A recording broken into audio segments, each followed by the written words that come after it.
Hey there! Tonight we're stepping into something ancient, raw, and anything but gentle. We're not walking through marble halls or reclining with wine in a Roman garden. No, tonight isn't about emperors or generals or golden laurel crowns. This story isn't about glory, it's about grit. Because tonight you're not Julius Caesar, you're not a gladiator, you're not even a citizen with a name anyone remembers. You're just you. Dropped headfirst into the daily grind of the Roman Empire, no guidebook, no cushion, and definitely no running water.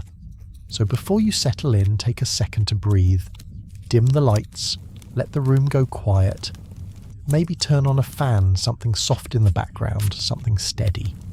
Because this is going to be a journey, a long one, and by the end of it you might be very, very glad you were born in the age of indoor plumbing and antibiotics.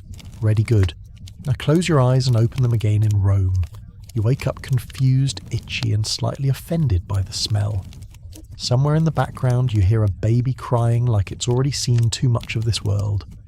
There's a rooster making a sound that doesn't quite resemble a crow, more like a rusty hinge begging for oil. A man is yelling in rapid-fire Latin, and a pot crashes down a flight of stairs. All of this somehow is your new alarm clock. Congratulations. You've just opened your eyes in the Roman Empire. And no, not the good part. You're not lounging on a sun-drenched veranda sipping date wine. You're not debating philosophy with toga-clad senators in a marble courtyard.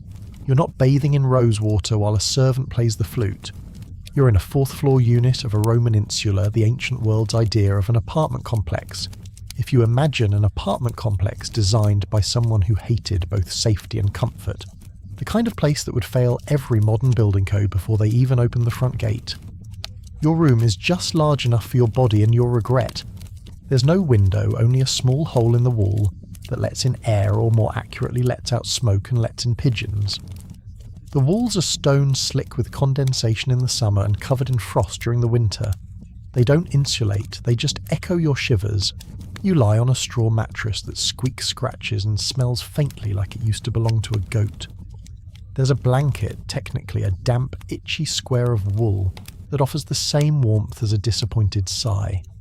You wrap it around yourself and wonder what you did in your past life to deserve this. Your possessions are few. A clay cup chipped around the rim, a worn tunic with a stain that no one remembers the origin of, a wooden comb missing half its teeth.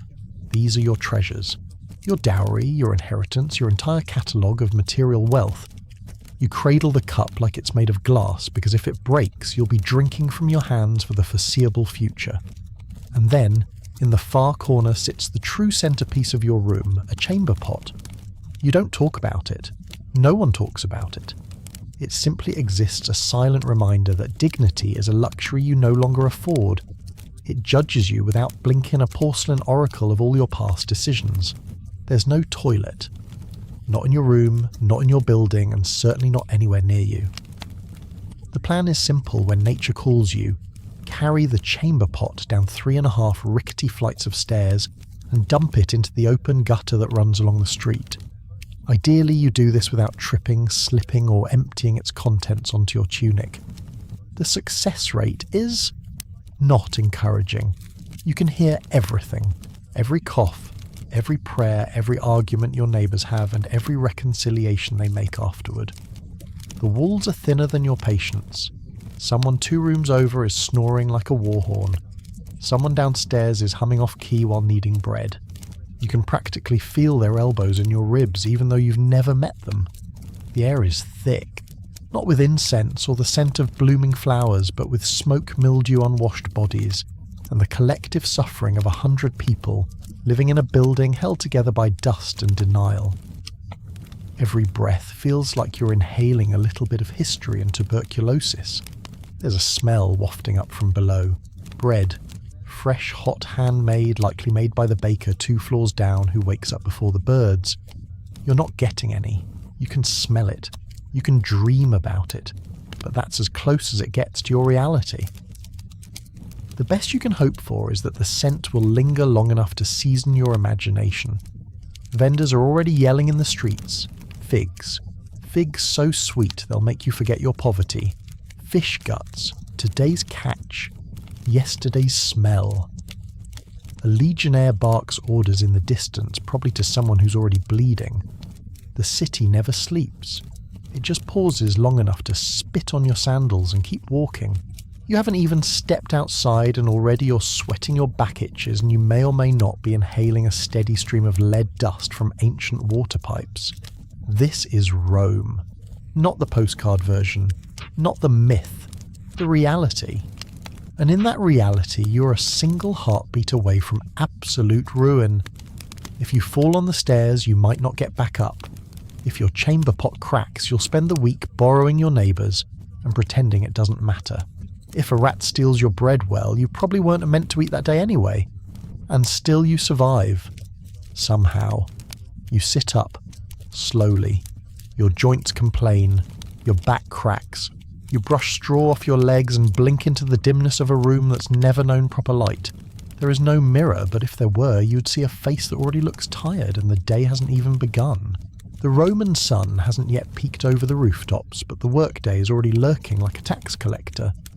You have exactly enough time to dress empty your chamber pot, maybe splash your face with cold water if there's any left in the communal jar, and shuffle down into the world that doesn't care who you are, only what you can do.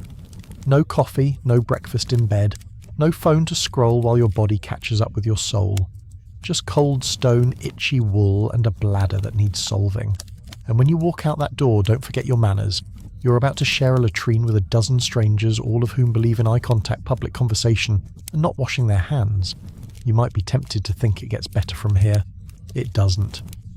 But we're getting ahead of ourselves. First, let's deal with the most pressing matter of the morning. You need to pee. Excellent, let's continue the journey. You step into the hallway, if it can be called that. It's more of a narrow tunnel, with ambitions one that slopes slightly downward and smells like ambition died here a few weeks ago.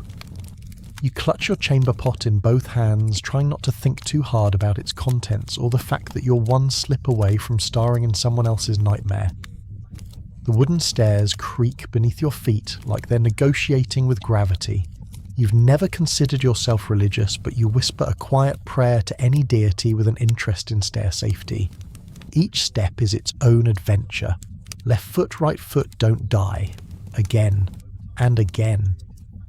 You pass neighbours who look equally resigned, a woman carrying a basket of laundry balanced on her head, a barefoot child chewing on what might be last night's bread, and an old man muttering curses to the gods of aching knees. You exchange no greetings. In this building, survival is more important than small talk. Eventually you make it to street level. The door to the outside world is more of a suggestion than a structure. It swings open with a groan like it too regrets being here. The sunlight stabs your eyes with the subtlety of a dagger. You squint, adjust your grip on your pot, and begin the short, awkward shuffle toward the nearest public restroom. In modern times, we call them latrines and think of them as historical curiosities. In Rome, they're just where you go unless you want a fine or a public beating. Public urination is a punishable offence, even for someone like you with nothing to lose but your last shred of dignity. So you follow the rules. You reach the latrina. Calling it a restroom is generous. It's more of a stone bench with ambition and deeply questionable design choices. There's no door, no privacy, no boundaries, just a long slab of rock with evenly spaced holes and a shallow water channel running underneath to wash away the collective shame of the city's poorest citizens. You step in. You don't want to, but here you are. A dozen other people are already using the spacemen of all shapes and levels of eye contact. You pick a spot between a man with a limp and another one eating olives like he's at a dinner party. Neither acknowledges your existence. You return the favour. Mostly. You sit. Slowly. Cautiously. The stone is cold and the smell is worse. You try to focus on the trickling sound of the water below, imagining it's a peaceful stream instead of a current of humanity's worst exports. You stare straight ahead, which is unfortunately where someone else is also staring straight ahead. At you. You nod politely, he nods back, and continues chewing. You try not to breathe too deeply. Next comes the real challenge, cleaning up. There's no toilet paper. Of course not. That's a future luxury. Instead, you reach for the communal cleaning tool, the tussorium. It's a sponge on a stick. stored in a bucket of vinegar or salty water that's changed whenever the gods remember to send someone. In theory, you rinse it before and after use. In practice, you're holding a soggy sponge that has seen more action than a centurion's sword. You wipe, carefully, slowly, with a prayer. You try not to think about where this sponge has been. You fail. Some people bring their own cloth rags. Richer folks might use moss, soft, absorbent, rare. You, however, are neither wealthy nor particularly lucky, so you do what most others do. You share. And then you carry the shame around like a second tunic. Done with your business, you turn to washing your hands, or something that resembles the idea of it. There's a basin of water nearby, brownish and still. Communal naturally. You rinse your hands because that's all that's available. No soap, no scrub. Just a vague hope that water can undo what you've just done. You step away from the latrine lighter in body, heavier in soul. You look around, realizing this was just one stop in a long day. This is your Rome. Not the glory of conquest or the beauty of art, but the gritty, grimy grind of daily survival. Where even going to the bathroom is a social experience, one you'll try hard to forget. You walk back home to drop off the empty pot. No one greets you. No one cares. You slip it back into its corner like it's a sleeping demon, and head out again, this time for breakfast, if you can call it that. The Roman idea of breakfast, or ientaculum, is a humble affair, a courtesy meal, a polite nod to the notion that food should happen before labour. But don't get excited. There's no coffee, no pancakes, no eggs, no cinnamon rolls. There's bread. Yesterday's, possibly the day before's, and some wine that's been diluted to the point of insult. The bread is rough panis rusticus, the working man's loaf. Thick, coarse, baked hard so it lasts longer. It chews like cement and tastes like ambition that didn't quite make it. You gnaw at it, carefully aware that a chipped tooth in this world is not a minor inconvenience but a potential death sentence. The wine is watered down because drinking it straight in the morning is frowned upon unless you're a senator, in which case it's considered lifestyle. It tastes like sour grapes and lost dreams. You sip it anyway. Hydration matters. You stand by a public fountain to eat like everyone else. There's no dining table, no napkin, just a crumb-covered step and a vague breeze if you're lucky. A man next to you sprinkles garum fermented fish sauce on his bread. The smell is biblical. You try not to gag. He offers you a taste. You politely decline and quietly judge. Around you others do the same, nibble bread, sip, wine, look tired. No one speaks. There's no need. Misery has a language all its own. Some mornings vendors pass by with fritters or honeyed pastries. They smell divine. But your coin pouch is emptier than a gladiator's sympathy. You chew your crust and pretend it's cake. You lie to yourself. It's easier that way. Your feet already ache and the sun's barely up. You finish your meal, if one can call it that, and rise. There's still a full day ahead. Labour, noise, heat, risk. All of it waiting just beyond the next corner. But you're a Roman now. You endure. You glance one last time at the latrina as you walk away. You'll be back, eventually. So you've survived your trip to the latrina. You've managed not to slip on the stairs, not to make direct eye contact with the olive-chewing philosopher across from you, and you even rinsed your hands in what technically qualifies as water. You gnawed through stale bread, drank diluted wine that barely deserved the name, and now here you are, standing on the edge of the Roman workday. Take a deep breath. That's the last moment of stillness you're going to get for a while, because now it's time to work. Unless you're a senator or a poet with a wealthy patron, or one of the lucky few who inherited a plot of land from a distant uncle who mysteriously fell down a flight of stairs, then yes, you are working today. And not in the tapper, stylus and supervise kind of way.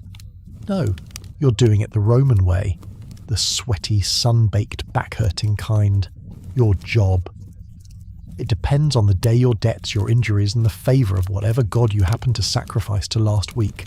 You might be a porter today, hauling clay jars full of olive oil up narrow alleys. Or maybe you're a labourer mixing mortar for the construction of yet another bathhouse. Or you're on sanitation duty cleaning streets that haven't been truly clean since Romulus threw his first tantrum. If you're truly unlucky, you've drawn sewer work. Yes, sewers. as in crawling through low-fetid tunnels trying not to gag, drown, or discover something worse than a rat. The cloaca maxima doesn't clean itself, and today that might be your job. Work begins early. The Roman sun isn't even fully awake, but your supervisor is. He's already yelling in a voice that sounds like it was aged in vinegar and bad wine.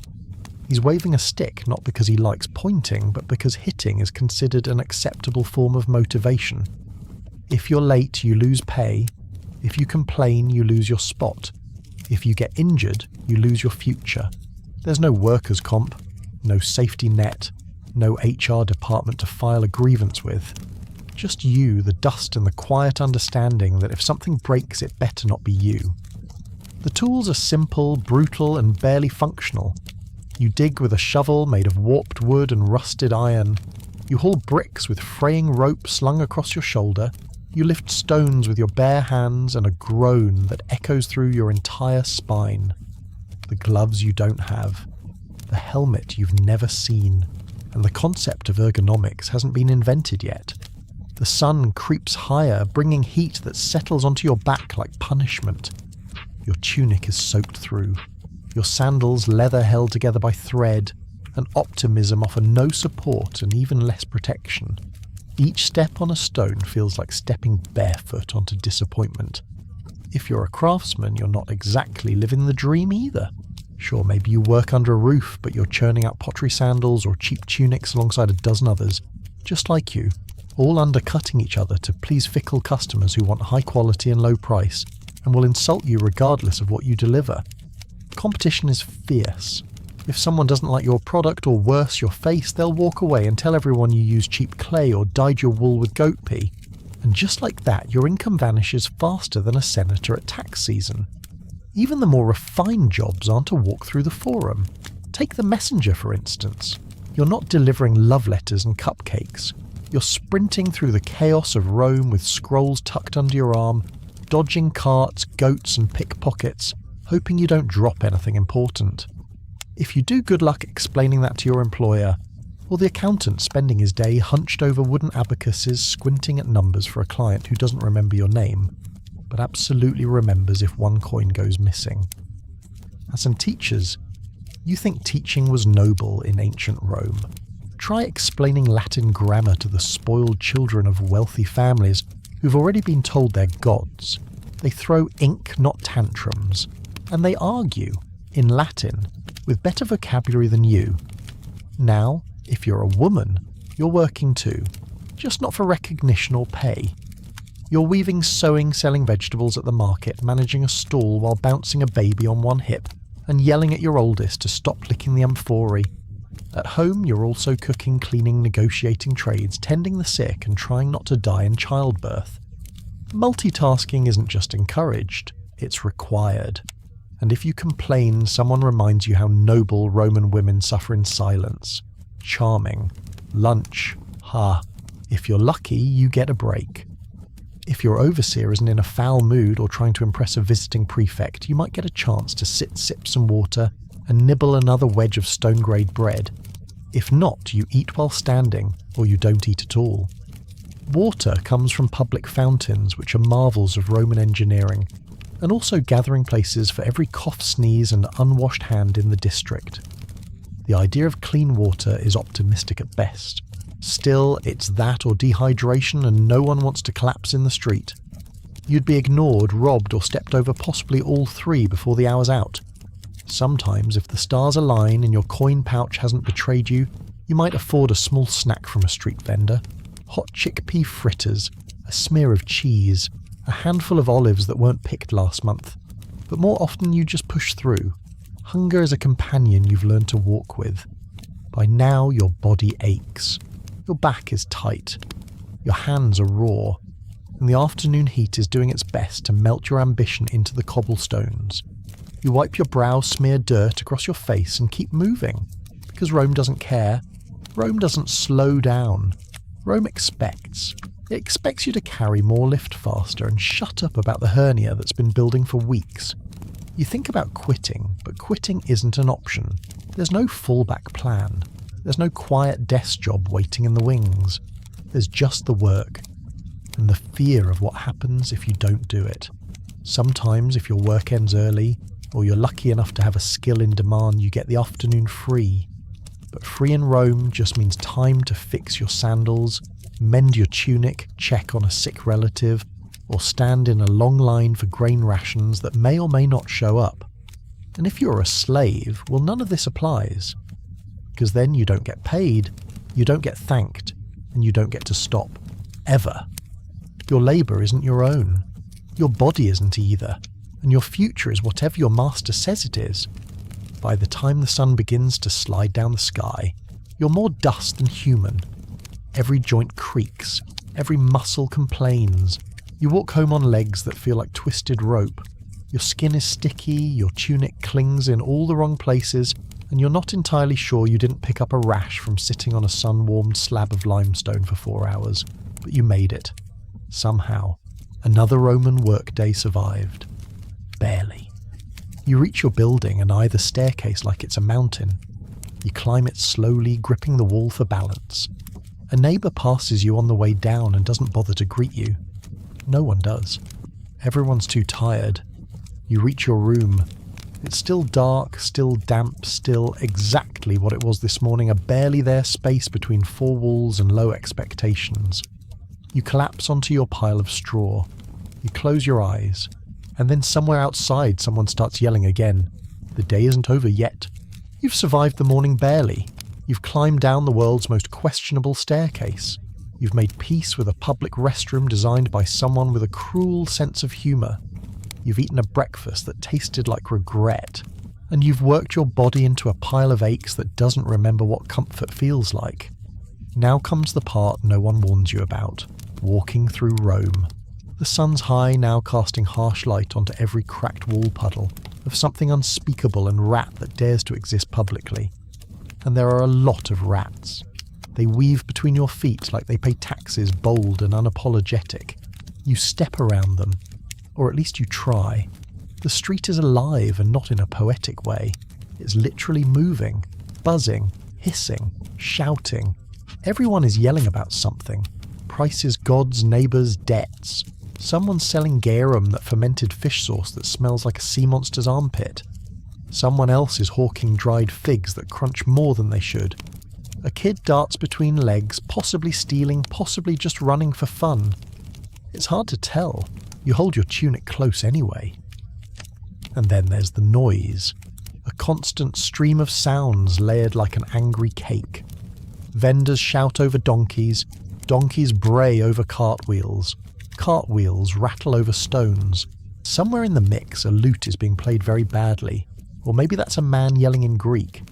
Either way, it's off-key. The roads themselves, yes, the pride of Roman engineering, straight, sturdy, and absolutely disgusting. Paved with stone, yes, but lined with grime. In the middle of most streets runs a drainage channel, not a sewer grate, mind you. A literal open trench. Everything goes in it. Water, wine waste. Human, animal, or otherwise. Step in the wrong spot and congratulations, you've baptized your foot in Rome's communal filth. You stick to the raised sidewalks where possible. They're uneven, cracked, and occasionally blocked by sleeping dogs or market stalls, but at least they're not wet. Usually, probably. The smells come in waves. First wave smoke. From cooking fires mostly, but also from incense burning in front of shrines, and from the torches being prepared for nightfall. It clings to your tunic and gets into your hair, which already smells like mould and missed opportunities. Second wave people. Rome is crowded, and Roman hygiene is aspirational. Soap exists, sure. But showers, baths, not daily. Not even weekly for most. The average Roman smells like a mix of sweat wool and whatever they ate 2 days ago, and they're standing very close to you. Third wave latrines. There's one on every few blocks, and they announce their presence long before you see them. The scent rides the air like an unwanted guest. Fourth wave rotting things. Fruitfish animals, your hopes. All decomposing under the Roman sun. You learn to breathe through your mouth, then regret it. You settle for shallow nose breathing and denial. Navigating these streets is a sport. There are no lanes, no rules, and absolutely no personal space. Carts barrel through at top speed, their drivers screaming for people to move. You jump out of the way or get flattened. There are no brakes. If you're lucky, the driver will shout a warning. If you're not, you'll end up on the wrong end of a wheel and no one will remember your name. Technically, heavy cart traffic is banned during daylight hours within city walls. Technically. But Rome loves rules the way it loves rats, loudly and without commitment. So the real action happens at night when drivers race through the dark like charioteers with a death wish. But some still risk it during the day, and you learn to look twice before crossing anything wider than a footpath. And if you think it's just the carts, think again. You'll also be jostled by people, elbows, baskets, livestock. Someone's goose bites at your calf. A goat stares at you like it knows your secrets. A pig trots past dragging a cabbage leaf in the last shreds of your patience. It's not a street, it's a parade of chaos. Speaking of parades, those happen too. Suddenly, without warning. 1 minute you're dodging a merchant with bad breath, and the next a full political procession blocks off half the district. Trumpets blare, banners wave, priests chant, everyone's shouting, no one's moving. You stand there, squashed between a fishmonger and a man with a suspicious amount of chickens trying not to inhale too deeply. Public spectacles are common. Sometimes it's a political speech, sometimes it's a pop-up execution. You'll know it's the latter when the crowd starts cheering instead of booing. Either way, traffic stops, and you're part of traffic. And then there are the accidents. You see a man trip on a discarded fig and take out 3 others like a bowling ball. A woman drops a jug of oil and the splash hits 4 tunics and a child. Someone steps off the curb without looking and ends up ankle deep in something that no one volunteers to identify. There are no stop signs, no crosswalks, no right of way.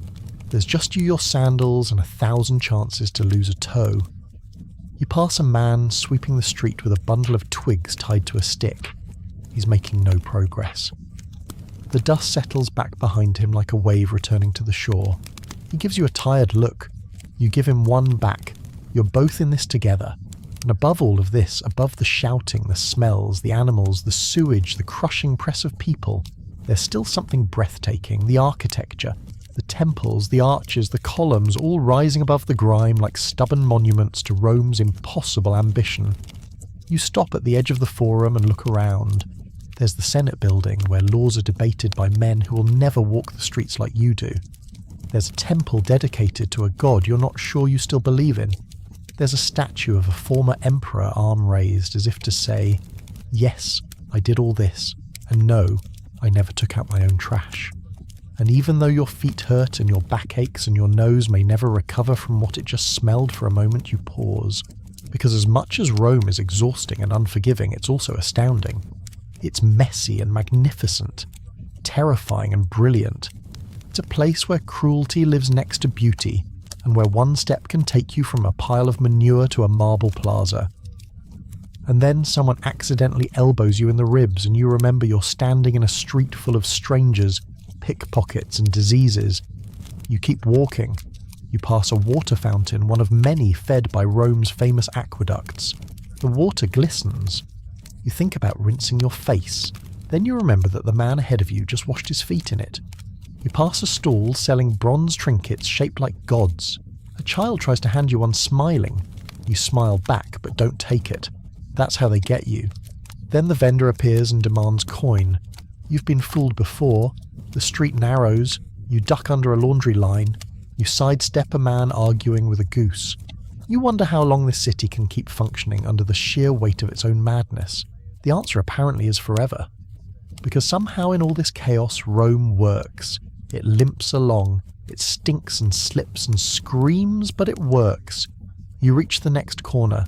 Ahead is a stretch of road that looks suspiciously wet. You don't ask why. You just take a breath, pull your tunic higher, and step carefully. You've got places to be. You've still got a full day ahead. And you're only halfway through it. You're dusty. You're tired. You're starting to smell like you've spent the day wrestling goats and losing. And as the sun beats down on your grime-caked tunic, one thought surfaces from beneath the layer of sweat on your forehead. You need to get clean. Or at least, cleaner. The good news, You live in Rome, a city so advanced it can pump fresh water from miles away using nothing but gravity stone and architectural stubbornness. The Romans invented aqueducts. They sliced through hills, spanned valleys, and rerouted rivers like they were rearranging the furniture.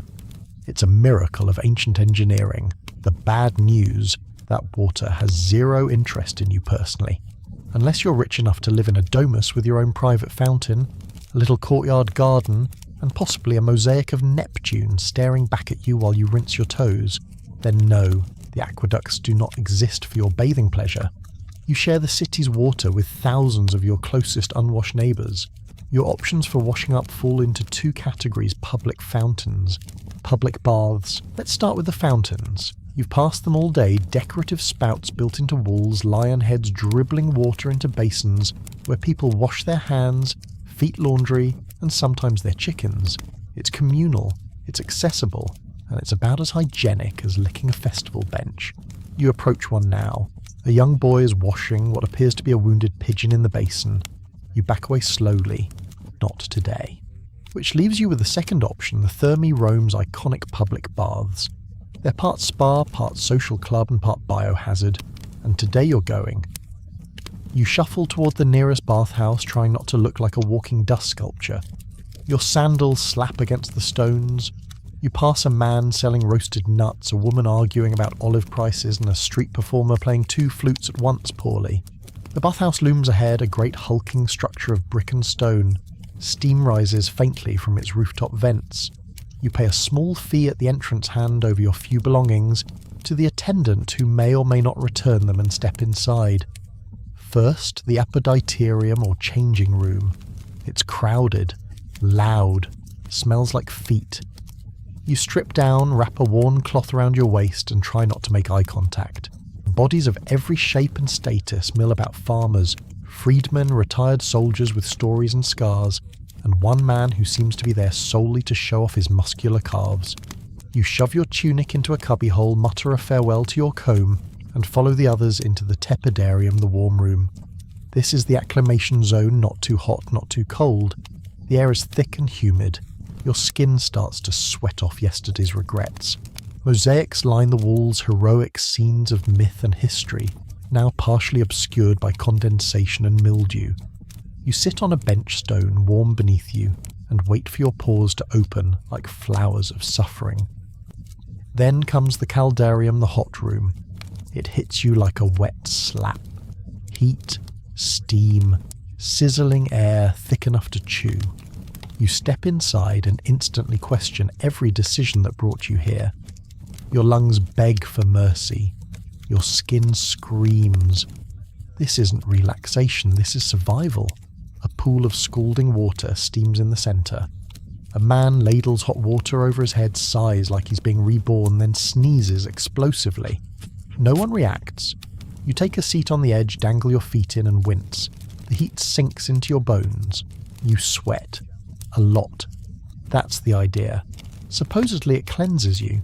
Spiritually and physically. You're not sure you feel cleaner, but you definitely feel more cooked. A man beside you starts talking about grain prices. You nod politely and say nothing. Another man blows his nose into the pool. You decide it's time for the frigidarium, the cold plunge. You shuffle down the corridor, half poached, fully offended. The frigidarium is a marble room with a small icy pool at its heart. You step in slowly, carefully, and immediately regret everything. It's freezing. Your muscles tighten. Your brain tries to escape through your ears. But after a moment, something strange happens. You feel awake. Sharp. Like someone slapped your soul and it finally opened its eyes. You float for a few seconds, then clamber out shivering and refreshed. Kind of. You drip your way back to the changing room where your belongings are miraculously still present. You dry off with a cloth that smells like it retired last week, put your tunic back on now, slightly damp, and step out into the sun again. For a fleeting moment you feel clean, maybe even dignified. Then a passing cart splashes gutter water onto your legs. Back to normal. The truth is, Roman baths are a marvel, but they're also a minefield. The water in each pool isn't drained daily. It's shared, recycled, and filtered only by time and hope. People pee in it, bleed in it, gossip in it. Some perform minor surgeries in it. No one talks about it, but everyone knows. You're basically marinating in stranger soup. But you come anyway, because there's no other place in Rome where you can shed the filth, the noise, the weight of the day, even if it's just for an hour. You emerge less crusty, slightly less itchy, and your hair no longer sticks up like a haystack cursed by Jupiter. Back on the street, the smells return. The sweat builds. The dust coats you like a second tunic. But under it all, you carry a tiny sense of triumph. You are clean. Briefly. That's more than most Romans get. As you walk, you pass a sign for another bathhouse. Cleaner than the Forum fountains, it claims. It's a low bar. You consider it anyway. Then you see a priest washing a goat in the entryway and decide maybe not today. Instead, you turn toward home, the sun sliding behind the rooftops. The day isn't over yet, but you've done the impossible. You've bathed in Rome and lived to tell the tale.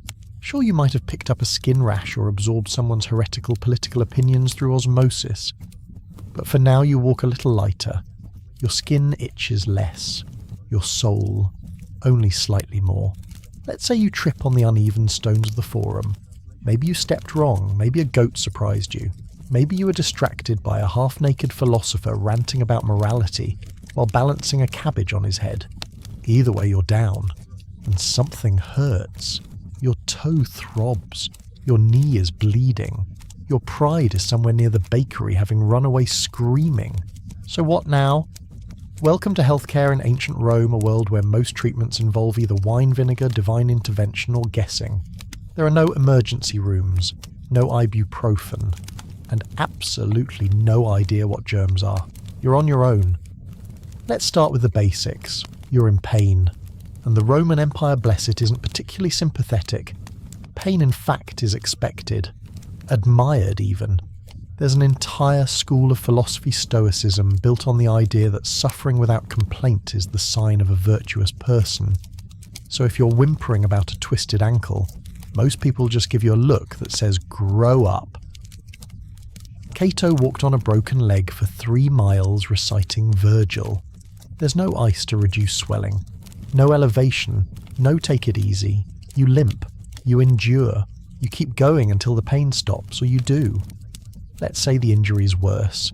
You've broken a finger, or maybe it's an infected splinter, or God's forbid a toothache. Time to visit the medicus, and let's manage expectations. A medicus is not what you'd call a doctor. He may have some training, yes. Maybe he studied under a Greek in Alexandria. Maybe he once watched a surgery and took notes. Or maybe he's just your neighbour who owns a sharp knife and reads scrolls out loud with confidence. You limp into his workshop, part clinic, part butcher shop. Dried herbs hang from the rafters. A basin of vinegar sits in the corner, and on the wooden table, stains. Many stains. Don't ask. You explain your problem. He nods thoughtfully and immediately begins talking about the 4 humours: blood phlegm, yellow bile, and black bile. According to Roman medical theory, your body is a squishy bag of those 4 fluids. If you feel sick, it's because one is out of balance. His solution? Drain something. Out comes a small knife, or a leech, or both. Your diagnosis: too much blood. The cure: less blood. Does your back hurt? You're too full of fire. Does your mood swing? Probably too much black bile. Are you having nightmares? He suspects wind in your skull. Whatever the issue, the treatment is deeply committed to the principle of let's poke it and see what happens. If you're lucky, he'll start with cupping, applying hot glass bowls to your skin to draw blood toward the surface. It's dramatic and mostly decorative. If you're less lucky, he'll cut open a vein in your arm and collect the blood in a small dish, while telling you it's for your own good. If you pass out, success. If you don't, more leeches. For injuries, the medicus may apply a salve made of honey herbs wine, and possibly something worse like ground beetles or animal dung. If you ask what's in it, he smiles and says tradition. Surgery is an option. In theory. Roman doctors had scalpels, bone saws, forceps, and an impressive collection of terrifying tools. What they didn't have was anesthesia. So if your wound needs cutting open, you stay awake. You lie on a plank of wood. You bite down on leather or a stick. and you pray to Asclepius, the god of medicine, that your surgeon has steady hands and doesn't sneeze mid-incision. They'll pour wine on the wound to disinfect, maybe. To distract you, probably. They might mutter a chant. They might recite a recipe, and then they cut. You scream. They keep going. Afterward, if you survive, they wrap your wound in linen, give you a clay jar of soothing paste made from ash and herbs, and suggest you sleep near a temple just in case the gods are offended. Dental work. That's its own nightmare. Your tooth hurts. Out it comes. There's no filling, no root canal. Just a man with pliers and enthusiasm. If he's extra careful, he'll cauterize the wound with a hot iron to stop the bleeding. No one enjoys this except maybe the blacksmiths who moonlight as dentists. And what if you're sick, feverish shaking, coughing again, bloodletting? Also, garlic vinegar, crushed pearls, or burned goat horn. Maybe all of them together mixed into a lukewarm drink and served in a chipped cup. You choke it down, you regret it immediately. But you keep drinking because the alternative is dying slowly in your bed, while neighbours argue about whether you were cursed or just unlucky.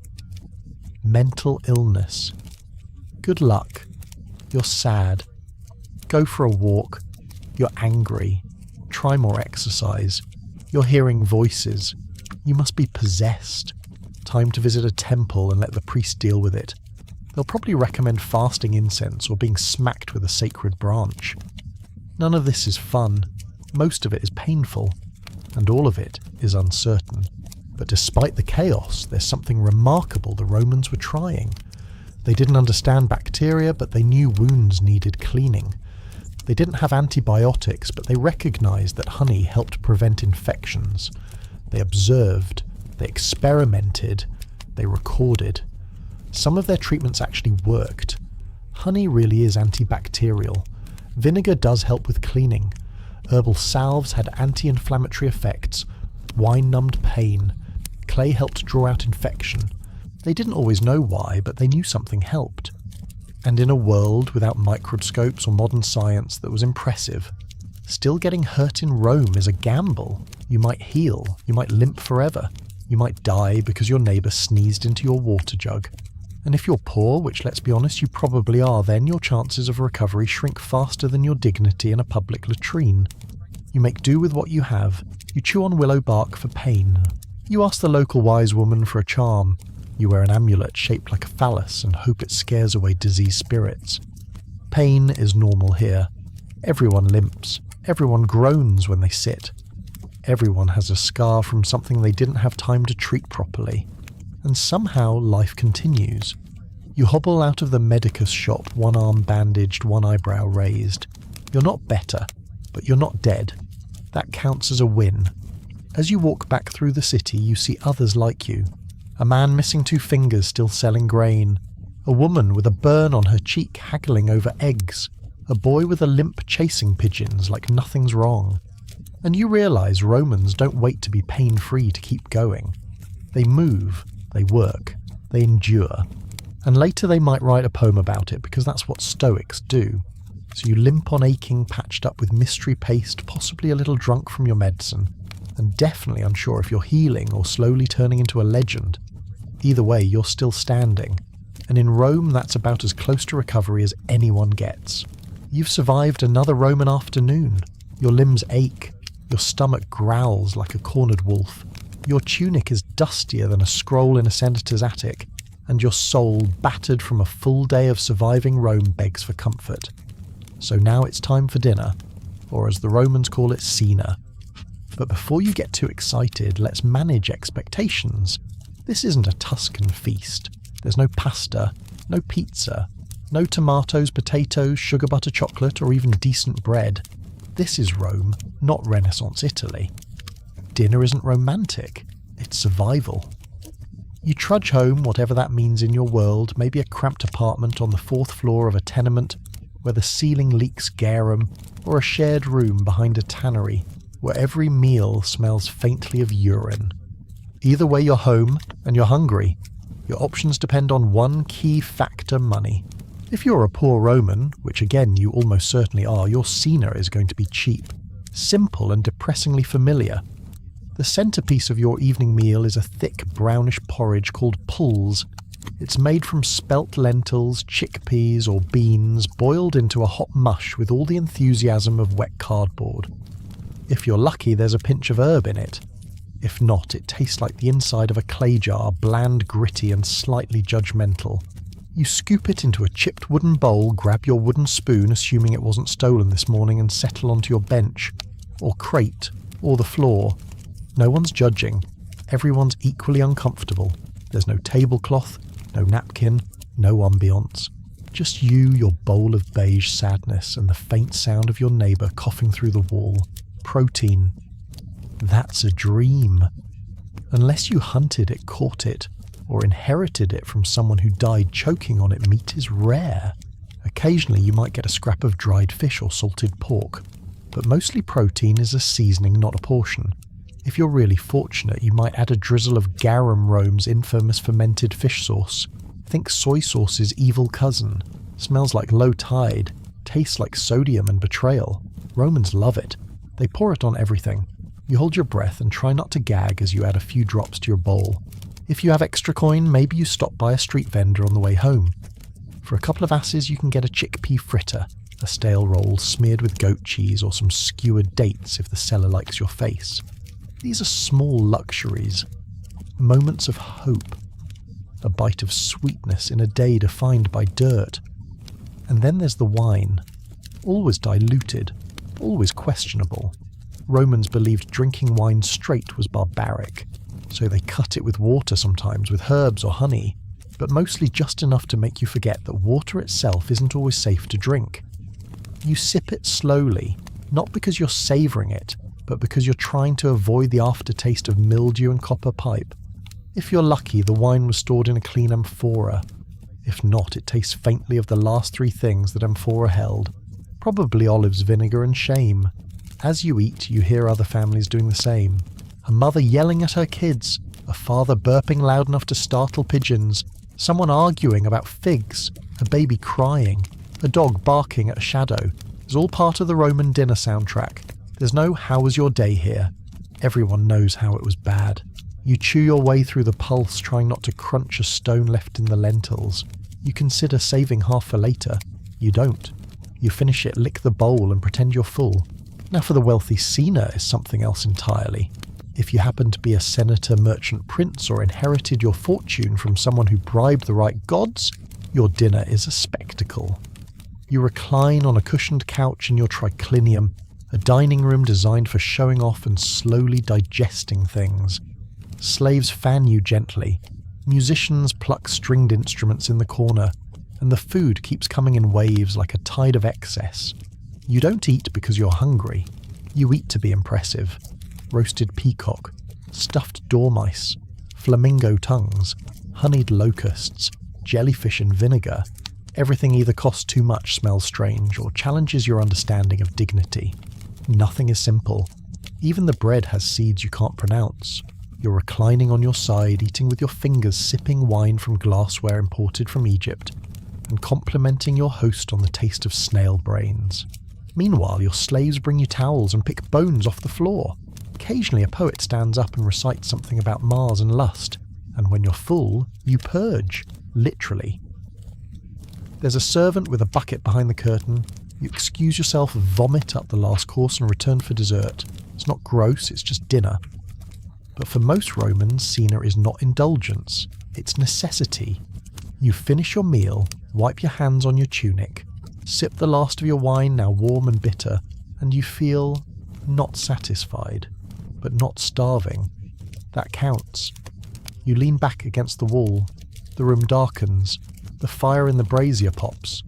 A neighbour laughs. Somewhere a dog howls. The day is ending. You think about dessert. There is none. Maybe a dried fig if you found one in your pocket. Maybe a date pit you forgot to chew. You eat it anyway. As you lie back, your belly full of lentils and your mouth tasting of fish sauce and old grape, you wonder how people live like this. And then you remember they don't just live like this. They built empires like this. On this food, on this schedule, on this scratchy floor and this watery wine, you close your eyes, your stomach gurgles. You pray the garum wasn't too old. You've survived another Roman meal, Tomorrow you'll do it again, maybe with cheese. The sun has dipped behind the tiled rooftops of Rome, and for one glorious second the city breathes. The dust settles, the shouting stops, the carts disappear. The goats. Well, one of them is still bleating, but he doesn't count. For the first time all day, there's a moment where you think maybe it's finally time to relax. Spoiler, it's not. Because in Rome, nightfall isn't the end of chaos. It's just a shift in mood from loud and sweaty to dark and dangerous. You don't have electricity. You don't have light bulbs. You don't even have candles unless you're rich or morally flexible enough to steal one from a temple. The average Roman evening is lit by fire if it's lit at all. Inside your insula, your glorified fire trap of an apartment building. You might have a tiny oil lamp sputtering away, casting long shadows that make your clay cup look like a lurking demon. The wick smells faintly of rancid olive oil. It flickers, then goes out. So now it's you, your lice-filled blanket, and the soft creaking of a wooden ceiling that might collapse tonight or wait until you're mid-dream to make an impression. Outside, the alleyways stretch like dark intestines, winding and narrow, packed with shadows and secrets. The only people still moving through them after sunset are the desperate, the drunk, or the dangerously bored. You're none of those yet. Let's say for whatever reason you need to go outside. Maybe you forgot to buy lentils. Maybe your chamber pot is full. Maybe your neighbour is on fire. More common than you'd like. You step into the night with a torch in one hand, your courage in the other. The street is nearly pitch black. The moonlight, if there is any, is your best friend. There are no street lamps, no glow from tavern windows, just darkness and the occasional flicker of a distant brazier, which may or may not be attended by someone who thinks stabbing you is a form of conversation. The vigils. Rome's official night watchmen are supposed to be out here patrolling. In theory, they prevent crimes and put out fires. In practice, they're tired, underpaid, and mostly occupied with arguing amongst themselves or napping in corners. If you scream, one might hear you. Might. Rome at night belongs to the bold. Thieves, pickpockets, cutthroats, and ex-gladiators turn tavern bouncers patrol the alleys like wolves. They're looking for weak targets, and to them, you clutching a torch and squinting into the shadows look like a walking wallet with a poor sense of direction. You quicken your pace. That's mistake number one. Running in Rome, especially at night, is basically yelling "rob me" in Latin. But walking slowly feels worse. The footsteps behind you, are they real? Or are they yours, echoing off the walls? It's hard to tell. So you do what every reasonable Roman does after dark. You avoid eye contact, keep your mouth shut, and pray.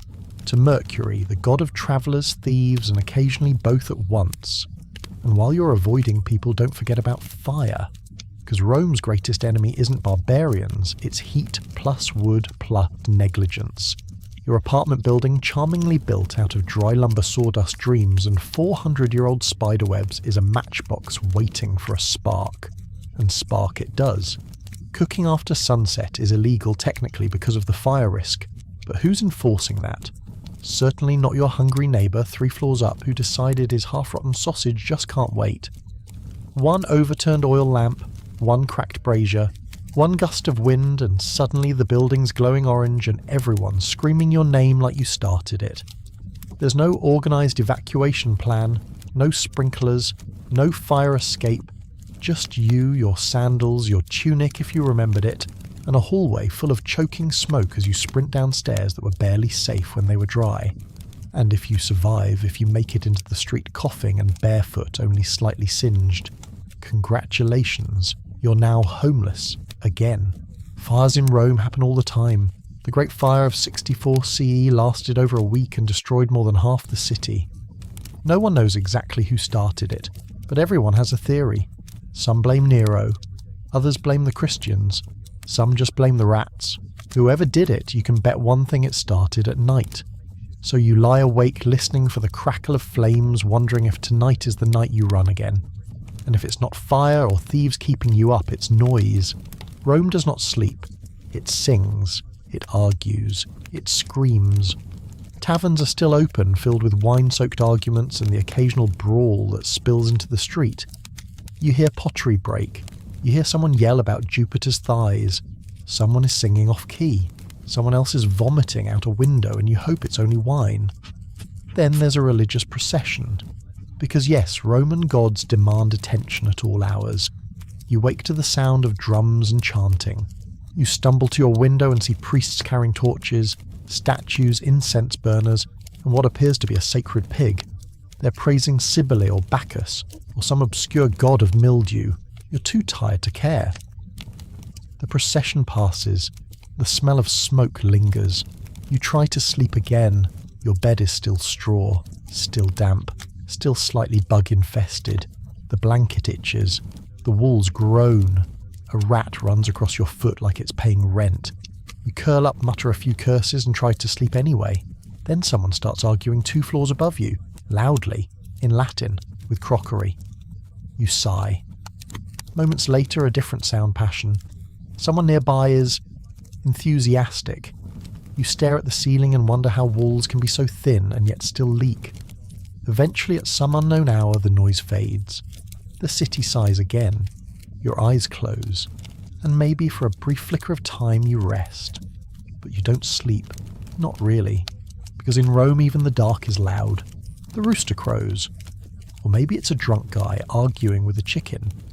Either way, the sound slices through your half-sleep like a dull dagger, and you realise something devastating. It's morning again in Rome, and you're still here. Your back is sore. Your blanket is damp. Your nose is stuffy, probably from the mould you share a wall with. You open your eyes and immediately regret it. The air smells like sweat smoke and wet wool. Someone's cooking chickpeas below your floor and it somehow already smells burned. Your mattress, if you can call it that, is a sack of straw and disappointment. There's a louse biting your ankle. You swat it. Miss. Swat again. Miss again. The louse lives another day. Welcome back to the eternal city. And no, you didn't dream it. This isn't some ironic historical simulation. This is your actual life, and it's happening again.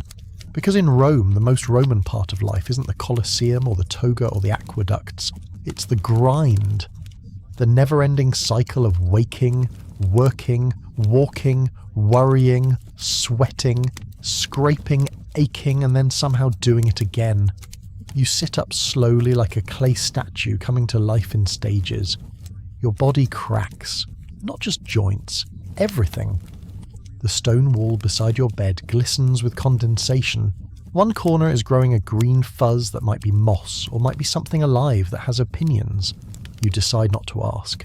There's no clock to check, no phone to swipe, no snooze button. Time is measured by light and habit. If the sunbeam is touching the pigeonhole in the opposite wall, you're already late. You reach for your clothes, your one tunic, which smells exactly like it did yesterday, like sweat, mildew, and fermented ambition. You shake it out. A beetle falls out. It hits the floor and keeps crawling. You both pretend it didn't happen. You dress. You sigh. You check your cup for leftover wine. There isn't any. Time to descend the crooked stairs of your insula, the charmingly unstable death trap you call home. You pass your neighbour who's carrying a full chamber pot and muttering curses at the stairs. You nod. He nods. A moment of silent solidarity. You both know what kind of day this will be. The streets are already alive with noise. Vendors shouting, hooves clattering. Someone yelling about spoiled eels. The smell of garum hangs in the air like a ghost that died with regrets. You step outside and feel the familiar crunch of gravel garbage and something sticky that you hope is just wine, your breakfast. It's the same. Stale bread and watered wine. You chew slowly, each bite scraping the roof of your mouth like edible sandpaper. The wine is sour. The bread is harder than your outlook on life. A fig vendor walks by. You smile. He frowns. He's seen your coin pouch. He keeps walking. You wipe your mouth on your sleeve and brace yourself for the day. Again. If you're lucky, your work today involves hauling bricks instead of digging latrines. If you're very lucky, you'll only get yelled at in Latin, not smacked with a stick. If you're truly blessed by the gods, your foreman might forget your name entirely and give someone else the worst task. But let's not get ahead of ourselves. Because Rome doesn't care how tired you are. Rome doesn't care that your joints hurt, your sandals are worn thin, or your soul feels like it's been boiled in fish sauce. Rome requires, Rome demands, Rome moves, and you either keep up or you get trampled. You walk past a shrine, you mumble a prayer, not because you're pious, but because it's habit. You nod at the statue of Mercury. He's holding a coin and smirking like he knows you're broke. You're just trying to make it to lunchtime without bleeding. Again. The rhythm of the day is the same. It always is. You could recite it in your sleep. Work until the sun hits your shoulder. Rest only if someone more powerful rests first. Eat only what you packed or bartered or stole. Drink when you can. Avoid the wrong gods. Avoid the wrong politicians. Avoid eye contact with animals that look unusually intelligent. The hours pass like bricks, heavy, repetitive, and landing directly on your spine. Someone you know gets injured. Again. Someone else gets blamed for something they didn't do. Again. You think about quitting. Again. You don't. Again. By the time the sun starts sliding downward, your limbs are heavy, your tongue tastes like dust, and your brain is quietly narrating your regrets in Latin. Dinner comes. It's the same bowl of pulse, same 3 bites of salted hope, same sigh after the final swallow. You sit on your doorstep watching the shadows stretch across the street. A dog limps past chasing nothing. A woman scolds her husband for buying the wrong olive oil.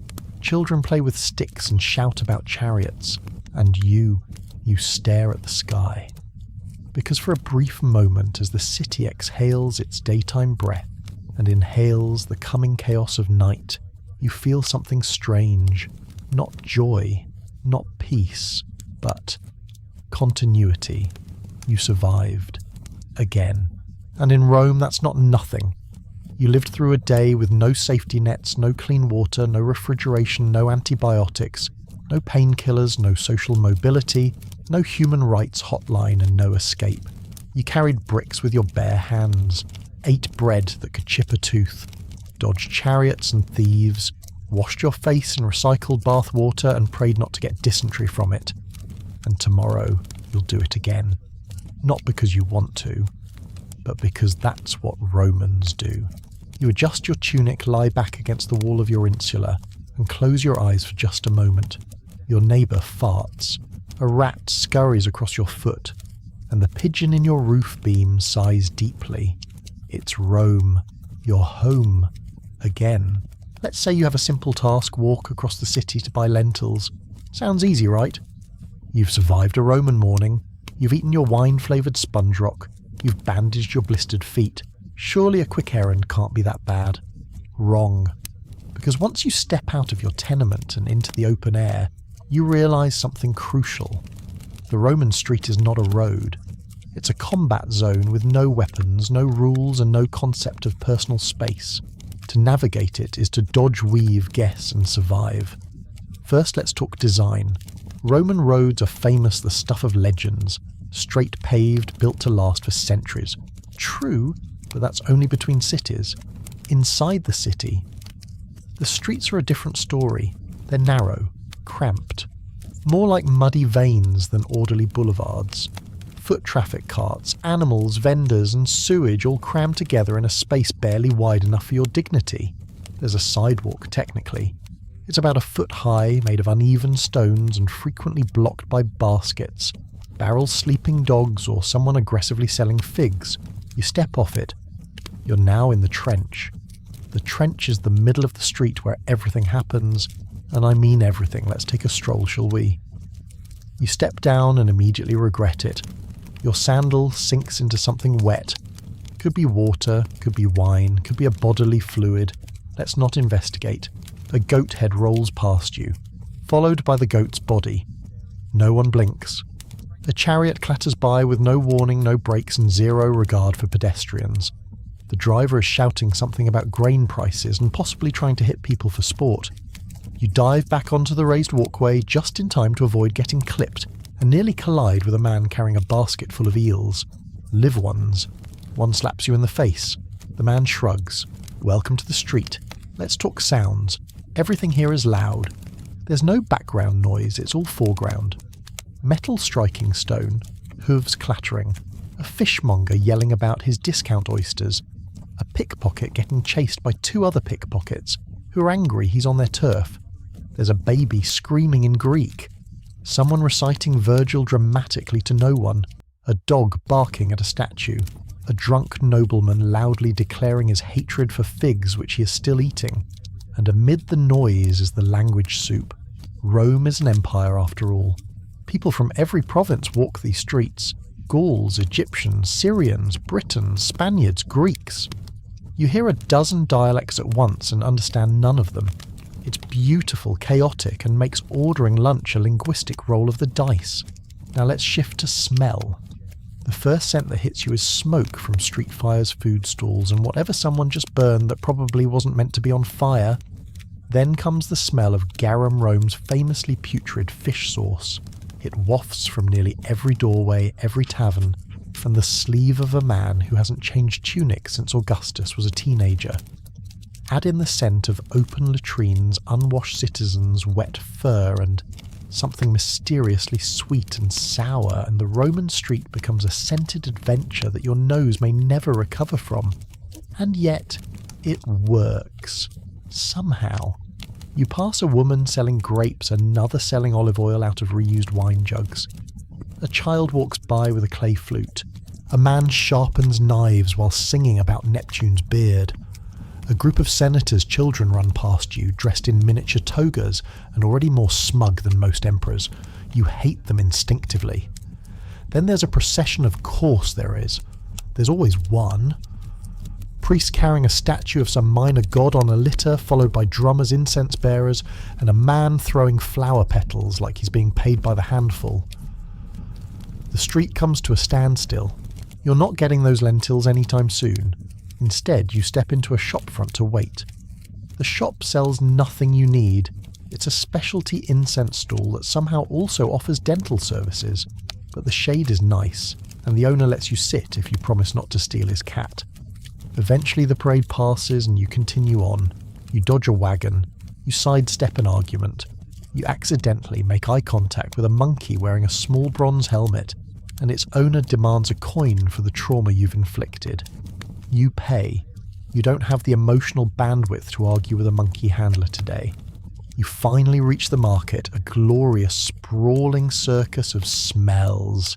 Sounds, shouting, bargaining, and more animal parts than a butcher's nightmare. You elbow your way to the lentil stall. The vendor is ancient, possibly embalmed. You ask for a measure. He gives you 3. You argue. He pretends not to hear. You overpay. He smiles. You win. You think. Now the walk back. You're carrying a bag of lentils in one hand, and your remaining sanity in the other. You try to retrace your steps. Bad idea. Rome doesn't believe in straight lines. You take a left and end up at the public baths. Another left puts you in a construction site where no one is wearing a helmet and someone is already bleeding. You try again. This time you find yourself behind a pair of donkeys debating whether to move. You try to go around. One kicks you, lightly, just enough to bruise your ego. Eventually, mercifully, you reach your street. You see you're insular. You climb the stairs, every step groaning like a dying senator. And when you step back into your apartment bag of lentils in hand covered in fish, slime bruised by a donkey, and 15 coins poorer, you realise the horrible truth: you'll have to do this again tomorrow. Because in Rome, the street doesn't care. It flows endlessly with eels and elbows and exclamations. It's alive in the worst and best ways. And if you want to eat to live, to simply exist, you have to brave it. Again, and again, and again. Until maybe you become part of the chaos yourself, a shouting face in the crowd selling something weird, elbowing tourists, yelling at clouds and laughing through it all. Because the Roman street doesn't just break you, eventually it makes you Roman. You're sweaty, you're sticky. Your tunic is clinging to parts of you it shouldn't. You've walked through 4 types of animal waste, inhaled enough lead fumes to flavour your dreams, and your armpits smell like despair sautéed in vinegar. It's time to get clean. And in ancient Rome that means one thing: the thermi, the public bathhouse. Sounds lovely, right? Clean marble walls, soothing water, civilised conversation. That's what they want you to think. The reality is far more Roman. You arrive at the bathhouse just before dusk. It's packed. It's always packed. There are bathhouses in every district, from grand imperial complexes to smaller gritty neighbourhood ones. This one smells like old socks and ambition. You walk in anyway. There's an attendant at the front. He gives you the once-over and sighs like he's seen too many tunics and not enough coin. You pay the entry fee, a few coins you were saving for figs, and step inside. First stop, the apoditerium, the changing room. It's loud, it's chaotic, it's naked. Everyone here is stripping down in full view of everyone else. There are no lockers, no privacy curtains, no "I'll change in the stall, thanks" energy. You awkwardly undress, trying to avoid eye contact with a man shaving his armpits using a shard of bronze. You tuck your belongings into a cubby, essentially a niche in the wall, and offer a small prayer to Mercury that your sandals are still here when you return. There's no towel, no robe, just you, your goosebumps, and the scent of 200 unwashed Romans trying to become washed Romans. From here you're herded quite literally into the bathhouse proper, which is less spa retreat and more aquatic stampede. There are several rooms to visit in sequence: tepidarium, the warm room; caldarium, the hot room; frigidarium, the cold plunge; optional econicum if you enjoy passing out from heat. You begin in the tepidarium, a warm, mildly humid room meant to ease your body into the process. The floors are heated from below thanks to Roman Hippocrates technology, which sounds fancy until you realise it mostly means burning wood under the tiles and hoping for the best. The room smells like old olive oil and wet marble. A man nearby is scrubbing his back with a curved metal tool, a strigil used to scrape off sweat and dirt. He offers it to you. You decline politely, pretending you're just enjoying the ambience. Next up, the caldarium, the hot room. You enter and it's like walking into a wet oven. The air is thick with steam. The floor burns your feet. Your pores open. Your lungs object. You find a corner and sit. Immediately someone sits closer than they should. There are no rules here, only moist proximity. In the centre is a labrum, a stone basin of cold water used for splashing yourself to cool off. You try to reach it, but it's surrounded by men having what appears to be a loud, angry debate about gladiator statistics. You sweat. A lot. And now that you're good and drenched, you move on to the real reason you came: the bath itself. You walk into the main piscina, the communal pool. It's not Olympic-sized. It's people-sized. Very people-sized. You step in cautiously, the water sloshing around your ankles. It's lukewarm, vaguely slimy, and has the distinct scent of oregano and optimism. You wade in slowly. The water has been used all day. Dozens, maybe hundreds of people have already soaked in it. There is no filtration, no chlorine, no bubbles unless someone sneezes. You settle in, and now you're sitting chest deep in other people's decisions. The man next to you is cleaning his ears with a stick. Another is loudly describing a bowel movement to his friend. Someone is selling socks. You attempt to ignore it all and enjoy the water. You close your eyes. A drop lands on your forehead. You decide not to ask where it came from. This is Roman luxury. Meanwhile, across the room, a group of merchants are arguing over grain prices. A retired centurion is explaining the virtues of vinegar foot baths, and one man is demonstrating sword techniques with a wet sponge. You duck slightly. But here's the thing: for all the grime, for all the chaos, this is social magic. The bathhouse isn't just a place to get clean. It's a place to network, gossip, argue, flirt, deal and brag. It's Facebook, LinkedIn and community theatre rolled into one, but with more sweat. You overhear everything. Who's divorcing whom? Which senator got slapped at a dinner party? Why someone's cousin's donkey deserves to be a priest. It's loud, it's raw, and it's very Roman. Once you're thoroughly soaked and questionably sanitized, it's time for the frigidarium. You step into a smaller room with a cold plunge pool. The temperature hits you like betrayal. You yelp. You pretend you didn't. The cold water closes your pores, your lungs, and your ability to feel hope. But it also wakes you up, tightens your skin, and makes you feel for a moment like you might actually survive this empire after all. You emerge, dripping, shivering, proud. Now you find your way back to the apoditerium. Your belongings are still there, a minor miracle. You dry off with your tunic dress awkwardly in the corner and try not to think about the puddles. You step out into the Roman evening. The air is cool, the sun has faded. The city is quieter now, the prelude to its nighttime symphony. You're cleanish. Your skin feels smoother. Your spirit feels lighter. You walk home slowly, aware that tomorrow will bring more sweat, more dirt, more garum, more everything. But tonight, you're bathed. You're Roman. And for once, you don't smell like defeat. Let's take a moment to appreciate something that made Rome different from most ancient cities. It had plumbing. Fresh water inside the city, flowing, daily. And you sweaty, dusty, and vaguely fish-scented are one of the lucky masses living within reach of it. Thanks to a network of aqueducts stretching for miles over mountains, valleys, and bridges, water flows from distant springs right into the heart of the city. No buckets from a well, no frog-infested pond, just cleanish, pressurized water delivered across gravity-defying stonework.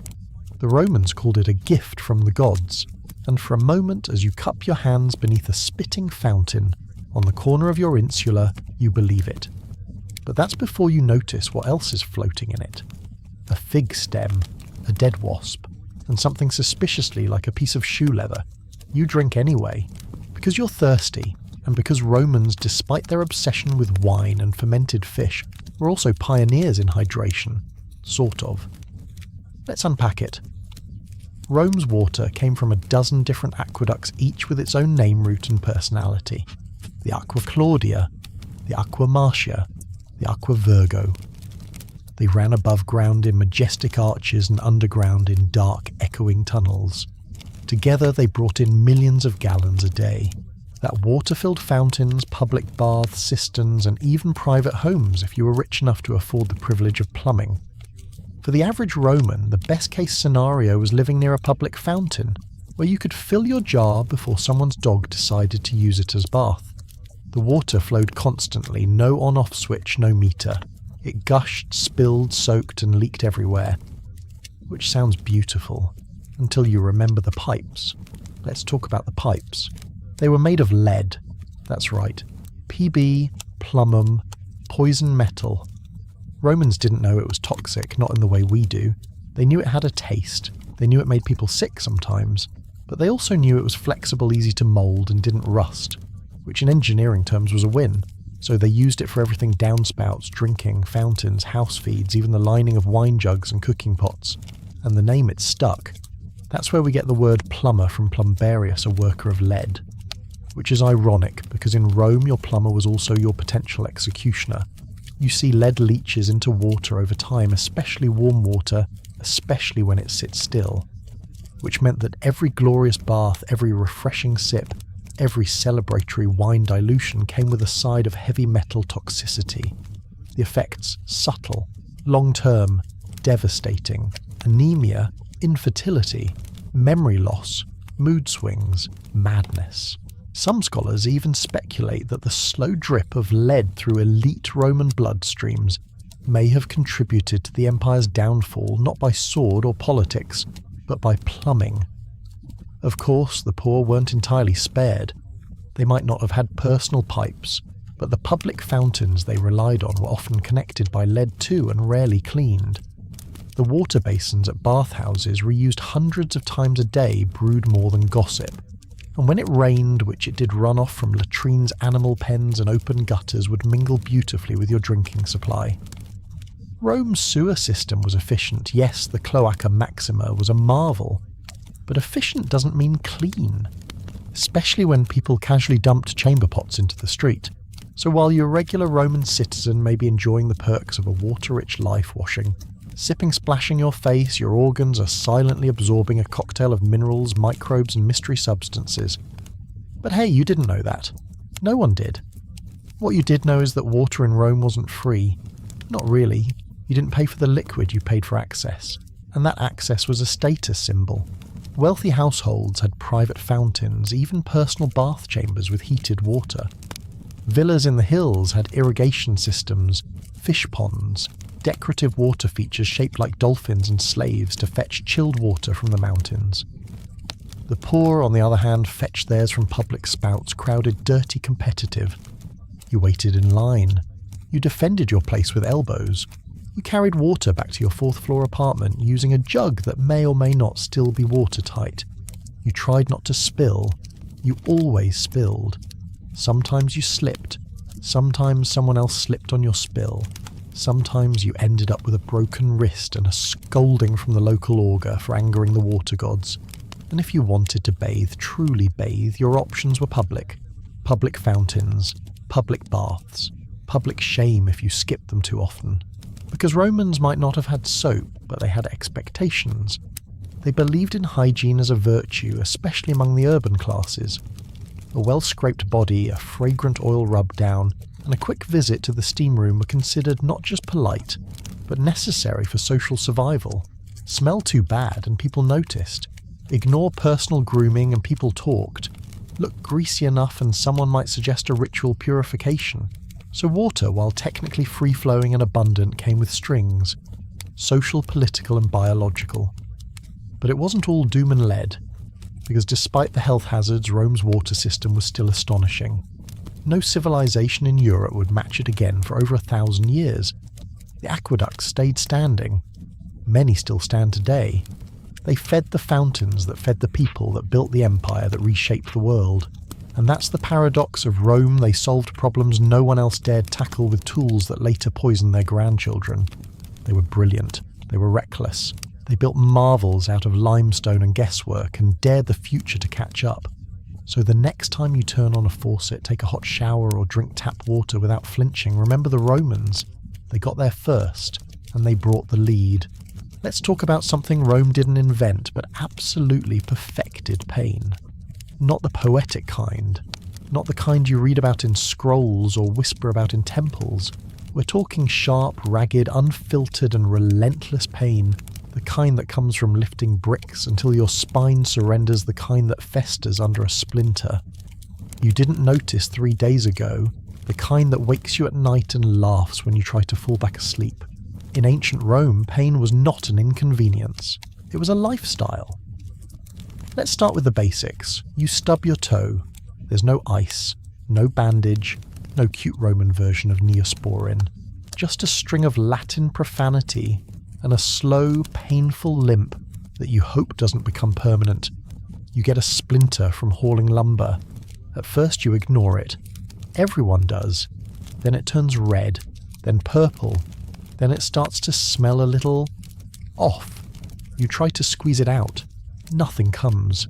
Just a sharp jolt and some fluid you pretend isn't pus. You keep working. The pain spreads. Your hand swells. You wrap it in linen and hope no one notices. You wake up the next day with a fever, and now you have a decision to make. Do you walk 5 miles to the local medicus, a man who may or may not have been trained by watching his cousin dissect frogs? Or do you go to the temple, light a candle, and hope Mercury takes pity? Because those are your options. Let's break them down. Option 1. The doctor. You arrive at his humble workspace. It smells like wine goats and stress. He greets you in a bloody toga and smiles like someone who just sharpened his tools for fun. His diagnosis. Your humours are unbalanced. His treatment, bloodletting.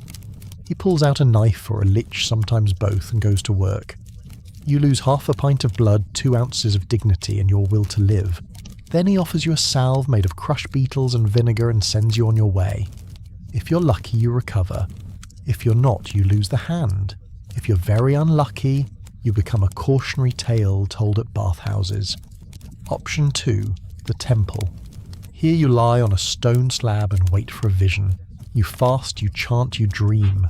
If the gods are in a good mood, you receive divine inspiration. Mix herbs with goat milk, apply to the wound, and avoid spirits of the underworld for 3 days. If the gods are bored, you receive silence. Either way, you leave with a sore back and a half-baked prescription involving smoke and optimism. But let's say your injury wasn't dramatic. Let's say it was just life. Because in Rome, your body was under constant assault from the environment, from your job, from the food, from the water, and from your shoes, which offered the support of a piece of lasagna. Your feet calloused, cracked, and probably infected. your knees grinding down from climbing 20 flights of stone stairs a week, your spine bent like a question mark and one sneeze away from retirement. And that's just the physical. Let's not forget the dentistry. Imagine a toothache. The throbbing, the pressure, the way it ruins everything, your appetite, your sleep, your will to speak. Now imagine your dentist is also your barber. He pours wine on your gums, sticks a bronze hook into your mouth and yanks until something gives. No anesthesia, no numbing gel. Just you a stick to bite down on, and the sound of your own scream echoing in the alley. If he's careful, he gets the tooth. If he's not, he gets your jawbone. Either way, you leave with fewer teeth and a newfound appreciation for modern toothpaste. And don't think the upper class had it better. Sure, they had physicians and private bath attendants and imported ointments made of exotic tree sap and unicorn dreams. But even they weren't spared. Lead poisoning didn't care about your lineage. Neither did gout, syphilis, or whatever mysterious ailment you picked up at last week's orgy-themed dinner party. The rich suffered too, they just did it with perfume and poetry. Which brings us to philosophy, because in Rome, suffering wasn't just endured, it was glorified. Enter Stoicism, a Roman favourite, a way of life that taught you to accept pain as natural, inevitable, and even noble. Are you bleeding from the chest? Congratulations, you've been gifted an opportunity to test your virtue. Are you screaming from childbirth? Wonderful. Now you understand the fragility of the human condition. Did you lose a leg in battle smile? You've transcended the need for symmetry. Pain wasn't a bug, it was a feature, and to complain was to betray your weakness. So people didn't. They grit their teeth, they muttered to the gods, they penned tragic poems about the futility of existence and the greatness of Rome, and then they went back to work. Let's talk childbirth. Modern readers, brace yourself. There are no hospitals, no epidurals, no sterilised instruments, no soothing music or cheerful midwives in pastel smocks. There's a wooden stool, a screaming woman, and a midwife who learned her craft from her mother, who learned it from a neighbour who maybe once read a recipe that involved garlic and prayers. You bleed, you scream. If you're lucky, you live. If you're really lucky, the baby lives too. If you're very lucky, no one blames you for cursing the household gods during contractions. But women in Rome didn't have time to wallow. They gave birth, they wrapped the baby in cloth, and then they went back to spinning thread, managing households, and praying not to die of a fever 5 days later. And finally, let's talk about injury. A broken bone. You wrap it tight and hope it sets straight. A burn. You smear honey or wine on it and avoid mirrors. A dislocated shoulder. It's snapped back into place by a man named Marcus who once saw someone else do it on a goat.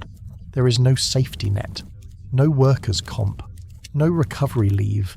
You either heal or you learn to limp creatively. And in the background of all this pain is a society that does not slow down for you. You fall behind, you get replaced. You cry, you get mocked. You faint, you wake up in a gutter being pickpocketed by a 9-year-old. This is Rome, where pain is not a problem to be fixed. It's just another part of the day, like stale bread chariot traffic or the sound of your neighbour coughing through the wall at 2 a.m. So what do? You live through it. You survive it. You carry it with you like another tool in your belt. Because in the Roman Empire, pain is not an event. It's a condition of existence. And the only cure is, well, there isn't one, just grit routine and the gentle hope that maybe tomorrow's pain will be a little less memorable. So your splint is infected. You've tried wrapping it in cloth. You've tried olive oil. You've even tried waving your arm vaguely near a shrine to Asclepius and whispering an apology for whatever you did to deserve this. Nothing worked. The swelling is spreading. The pain is sharp. People are starting to look at your elbow the way Romans look at spoiled fish, with concern and a step backward. Congratulations, you're going to the doctor. Now let's be very clear about something. This isn't the modern kind of doctor. There's no white coat, no clean exam room, no degree on the wall. What you get is a man in a tunic holding a knife that may have just been used to slice sausage, and the air of someone who once assisted in an autopsy and now considers himself experienced. This is a medicus, a Roman physician, and he's both the best and worst thing that could happen to you right now. Let's set the scene. You arrive at a small, cramped room near the forum. It smells of vinegar, damp linen and cooked onions, an oddly specific scent you'll learn to associate with fear. The walls are bare. A shelf holds jars labelled in Greek. One is definitely just ashes. Another contains what might be a mouse.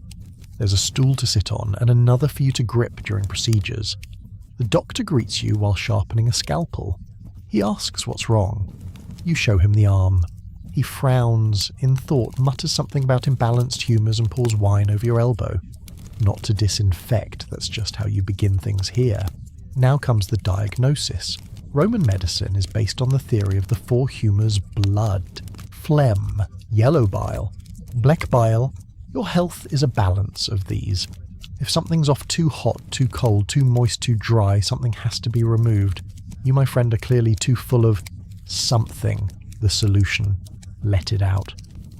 Step 1, bloodletting. The medicus ties a bit of rope above your elbow and pulls out a small curved blade. You laugh nervously. He doesn't. You bite your tunic. The cut is fast, sharp, and surprisingly precise. He's done this before. Blood flows into a shallow dish made of bronze. He watches the colour like a vintner testing a questionable batch of wine. After a minute or so, he nods satisfied and packs the wound with garlic and honey. You pray it's in that order. Step 2, the poultice. From a shelf, he pulls down a jar filled with a thick greenish paste. It smells like overcooked leeks and despair. You ask what's in it. He says herbs. You ask what kind of herbs. He says the useful kind. You stop asking. The paste goes on thick. It burns. He tells you that means it's working. Then he wraps your arm in strips of linen, sprinkles a bit of dried chamomile over the top for flair, and tells you to come back in 2 days or earlier if your arm falls off. You thank him. Not because you feel better, you don't, but because in Roma being treated at all is a privilege. Not everyone can afford it, and even fewer survive it. But what if your case is more serious? Let's say you've been stabbed in a street scuffle, or trampled by a drunken charioteer, or thrown off a balcony by an angry relative over inheritance rights. Now we enter the world of Roman surgery, and it is not for the faint of heart. Surgery is performed on wooden tables, often outside, sometimes inside, but rarely in conditions you'd call sanitary. There is no anaesthesia, no sterile instruments, no pain management beyond drink this and bite that. Your surgeon might be a trained professional, or a barber on his day off. Either way, he's got tools, lots of tools, scalpels, hooks, forceps, bone saws, probes, cauterizing irons, all made of bronze or iron, all cleaned with wine, and all used with the confidence of someone who learned medicine from a scroll and a dream. Let's say your leg is broken. First, it's reset pulled until the bone lines up. If you scream good, that means you're conscious. Then it's splintered using wood linen and sometimes plaster. If infection sets in, you're back on the table. This time they bring the cautery rod, a long heated iron designed to burn the wound closed. It sizzles. It smokes. It smells like cooked pork. You cry. No one comforts you. Because in Rome, stoicism is a virtue and pain is just weakness leaving the body hopefully before your spirit does. And what about dental work? You'd be better off ignoring your toothache until it becomes a memory. But if you insist, Roman dental care is swift and brutal. The tooth is examined with a hooked pick. If it's rotten, it's extracted by force with pliers and no numbing whatsoever. If it's chipped, it might be filled with a mix of wax and resin. If it's infected, well, let's just say your next appointment will be with the gods. Even prescriptions were an adventure. Your medicus might send you home with a wax tablet listing ingredients like crushed beetles, burnt deer antler, ashes of wolf skull, goose fat, cow urine, mouldy bread, mixed in wine, goat's milk, or honey. It sounds absurd, and it is, but sometimes it worked. Mouldy bread, after all, contains penicillin precursors.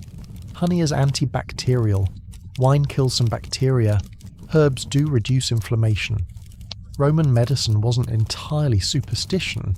It was just messy, inconsistent, and extremely experimental. And if all else failed, You went to the temple, specifically to the shrine of Asclepius, the god of healing. You laid down in a sacred room. You fasted. You prayed. You hoped that in your dreams the god would whisper the cure. Sometimes people claim they saw snake sacred creatures in his cult or had visions of the proper treatment. Sometimes they just slept better and woke up feeling mildly improved. Either way, it was hope.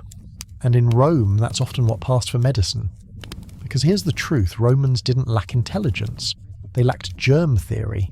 They lacked microscopes. They lacked sterile gloves and digital thermometers and advanced surgical clamps.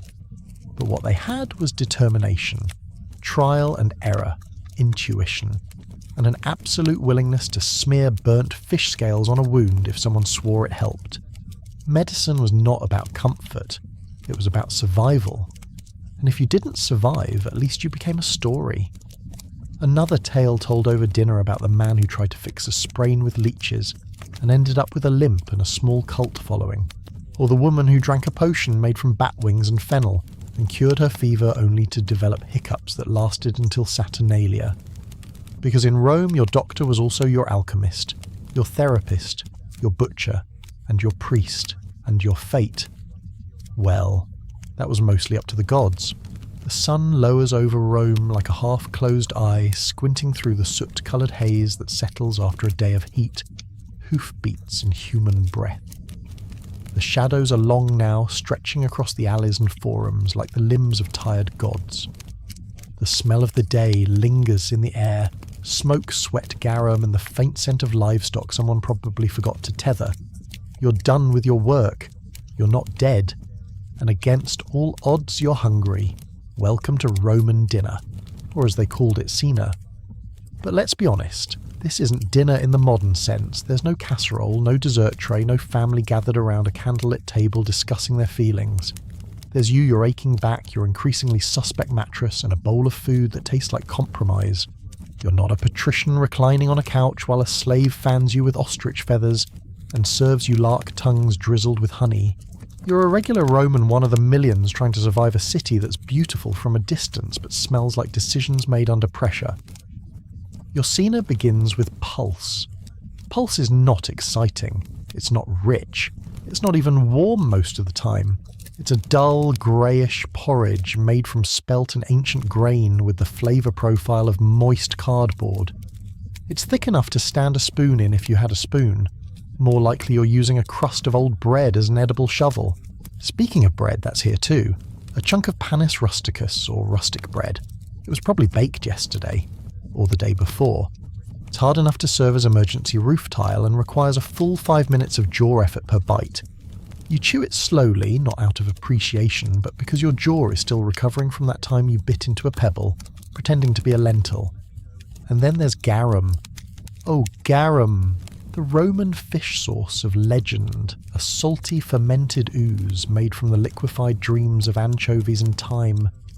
It's been sitting in jars under the sun for months, maybe years, and smells like Neptune's laundry basket. But to the Roman palate, it's liquid gold.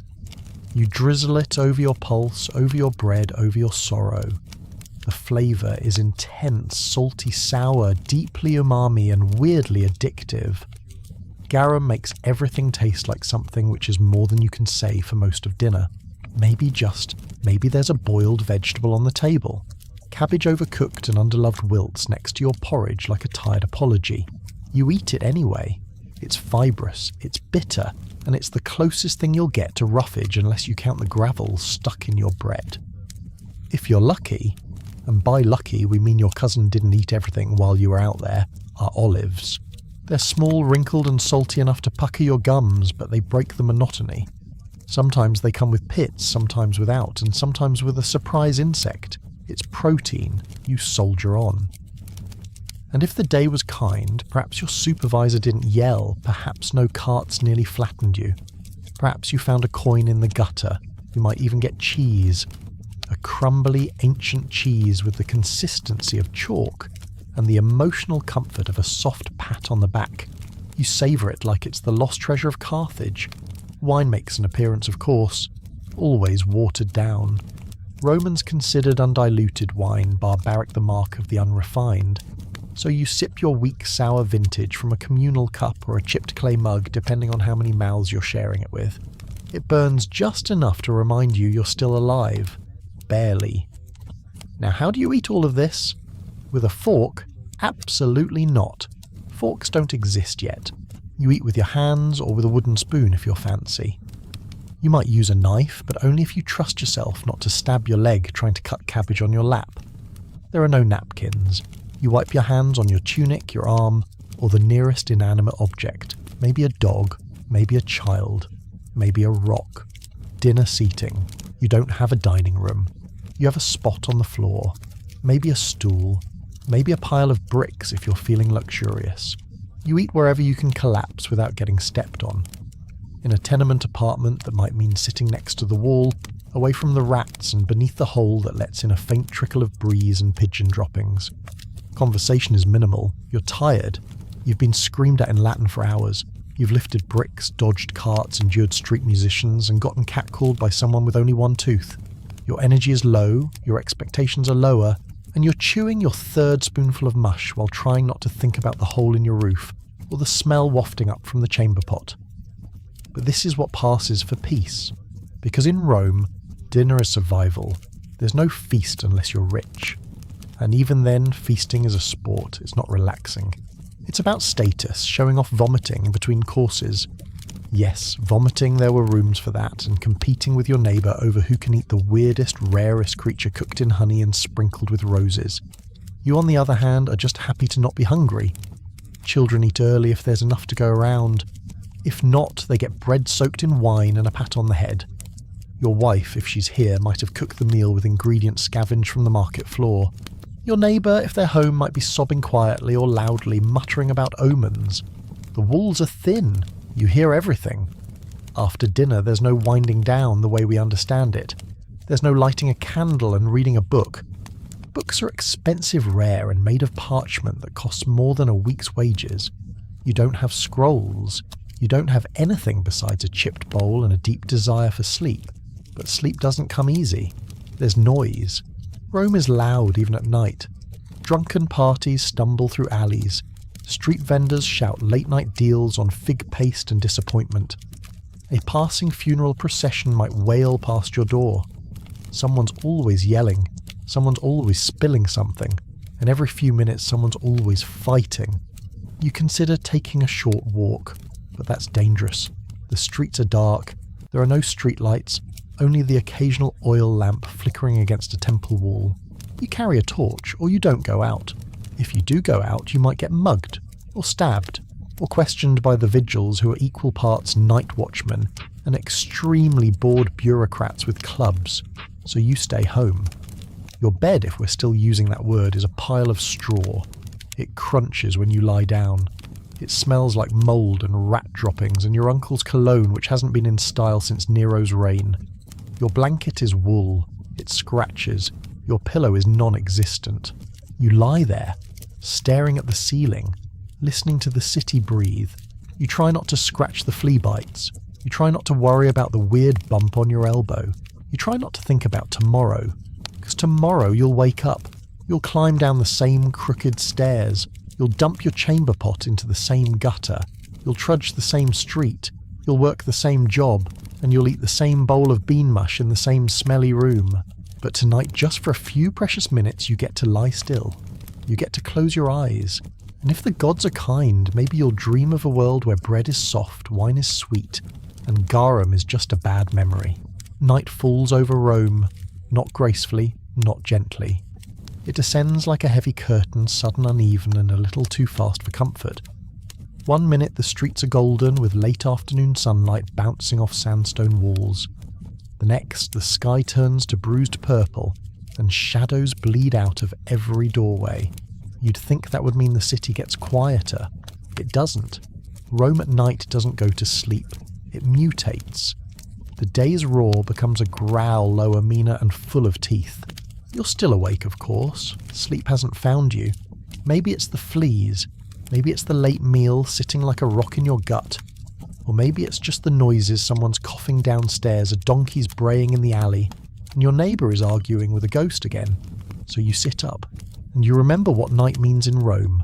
First things first, darkness. Real darkness. No electric bulbs. No soft lamp glow.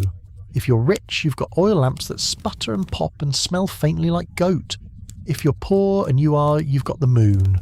Or if the moon is busy, you've got your imagination and a toe you'll definitely stub in the next 5 minutes. Most Romans don't wander at night unless they have to, and even then they regret it. The streets aren't just dim, they're dangerous. You want to leave your apartment, you'll need a torch, a guard dog, or a death wish. Because out there in the narrow alleys between collapsing insulae and garbage-strewn courtyards, the city becomes a jungle. A badly lit, sewage-slick, thief-riddled jungle. Let's talk about the vigils Rome's night watch. In theory, they're here to protect you. They carry buckets for putting out fires, clubs for deterring criminals, and an attitude that says, I don't get paid enough for this. There are too few of them. They're underfunded, undermanned, and often as shady as the people they're supposed to stop. You've heard stories. A man robbed at knife point under an archway the vigils saw and walked away. A tavern fire put out only after it reached the roof. A group of night watchmen extorting bribes from fruit vendors, only to pass out drunk under a statue of Jupiter. If you're in trouble, you don't call the vigils, you call no one, because chances are no one's coming. So the night belongs to other forces. Thieves for one, they thrive in the dark. Cut purses, coin snatchers, burglars with cat-like grace and the moral flexibility of an alley cat. Some work in pairs, one distracts, the other lifts. Some work alone, fast, silent, practiced. They watch for easy mark, someone walking slow, someone drunk, someone who looks like they might not scream too loud when stabbed. You fit all three categories. Then there are the drunks. Roman taverns don't close when the sun sets. They get louder. Inside, men shout across tables, slamming down cups of cheap wine that tastes like disappointment and ash. Someone singing a bawdy song about Minerva's sandals. Someone else is weeping into a plate of lentils. A fight breaks out every 15 minutes, give or take. You once saw a man get brained with a loaf of stale bread. He survived. The bread didn't. And let's not forget the brawlers, ex-gladiators looking for one more thrill soldiers on leave, and professional bruisers who'll knock you out for looking at their tunic the wrong way. You stay far away from taverns after sunset. You know better. But avoiding violence doesn't mean avoiding danger. There's also the fire. Rome's buildings, especially the towering, cheaply built insulae where you live, are made from a mix of wood hope and expired permits. Cooking after dark is illegal, but try telling that to someone hungry. All it takes is a single knocked over lamp, one spark in a straw mattress, and boom, an entire block is gone. You remember the fire in District 9 last year? It started in a bakery. By dawn, 30 homes had vanished and half the residents with them. Some jumped, some burned.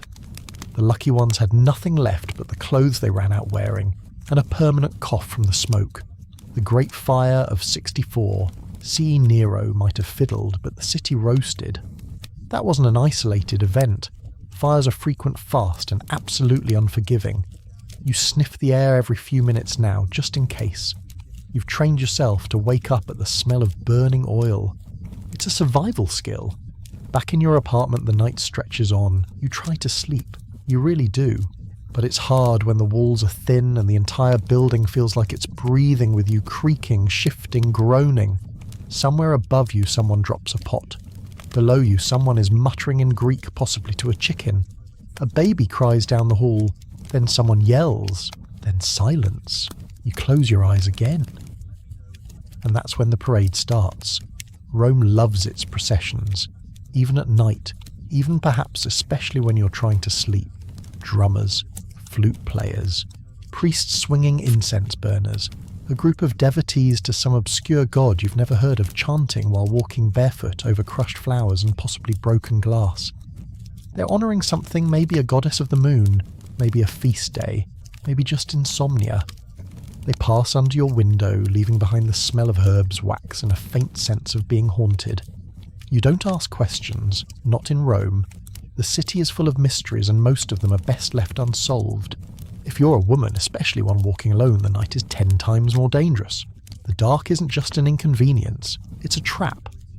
Respectable women stay indoors. If you're seen wandering, people assume you're a courtesan or worse. That makes you a target not just for catcalls, but for real danger. Rome isn't safe, and the laws, what little they do during the day, dissolve completely after dark. You know stories. Everyone does. That's why your door stays locked with rope nail and prayer. Outside, the sounds continue. Dogs bark. Someone sings. Somewhere water drips slow and steady like time counting down. You press your face into the scratchy wool of your blanket and will yourself to sleep. But sleep like bread in the forum is rare and often stolen before you get there. You drift in and out. Dreams come fragmented and strange. You're running from something, a flaming chariot, a senator with a bill of taxes. You're barefoot. The ground is hot. You wake up sweating. It's the middle of the night. You get up to pee, which involves grabbing your chamber pot in the dark, hoping not to trip over your neighbour's sandals and balancing while aiming in a squat you perfected months ago. There's no toilet, no plumbing, just you, your pot, and a vague prayer to the goddess of not spilling things. You return to bed. Lie down. Try again. Try not to think about the rat you saw last week. Try not to itch the flea bites. Try not to listen to the couple next door who clearly have more energy than you. Eventually you sleep, and even then the city doesn't stop. Rome never stops. It thrums an ancient heartbeat made of stone and filth and ambition. And when the sun rises and you crawl out of bed with crusted eyes and aching joints, you'll do it all again. Because that's Rome, the city eternal. Eternal not because it glows, but because it never, truly, sleeps. You made it through the night. Barely. Your eyes sting your backaches, and you're pretty sure something bit you in your sleep again. But you're alive, and in ancient Rome that's saying something. You rise, shake the dust from your tunic, and prepare to face another day in the empire. Unfortunately, today you've got a problem. You've brushed against the Roman justice system, and let's be clear, it's not here to comfort you. Roman law is not gentle. It doesn't exist to protect the vulnerable or soothe the suffering. It exists to remind everyone at every moment exactly who's in charge. Justice in Rome isn't a shield, it's a sword, and it swings downward. Let's start with the basics, your legal status. Are you a citizen good? You have rights. Technically, you can't be tortured in theory. You're entitled to a trial eventually. You can appeal if you know the right people and aren't already bleeding on the courthouse steps. But if you're a non-citizen, justice is a fast, brutal and very public affair. You might be punished before your case is even heard. Your guilt often presumed. Your options limited. Your fate bleak. And if you're a slave, the law doesn't see a person. It sees property. A living tool with no autonomy, no rights, and no expectation of mercy. If a slave kills a master, even if the master was a tyrant, even if it was self-defense, the entire household of slaves might be executed. All of them. Guilty or not. Just to send a message. That message, don't try anything. Rome keeps order through fear and spectacle. Because here justice is not just a process, it's entertainment. Let's say you're accused of a crime, theft maybe, or fraud, or heaven forbid disrespecting a statue of the emperor by sneezing too close to it. You don't get a lawyer, you get a trial if you're lucky, and trials in Rome are less legal proceeding and more public theatre with high stakes. The wealthier party arrives with a full entourage witnesses, patrons, scrolls, and enough dramatic gesturing to make a Greek chorus jealous.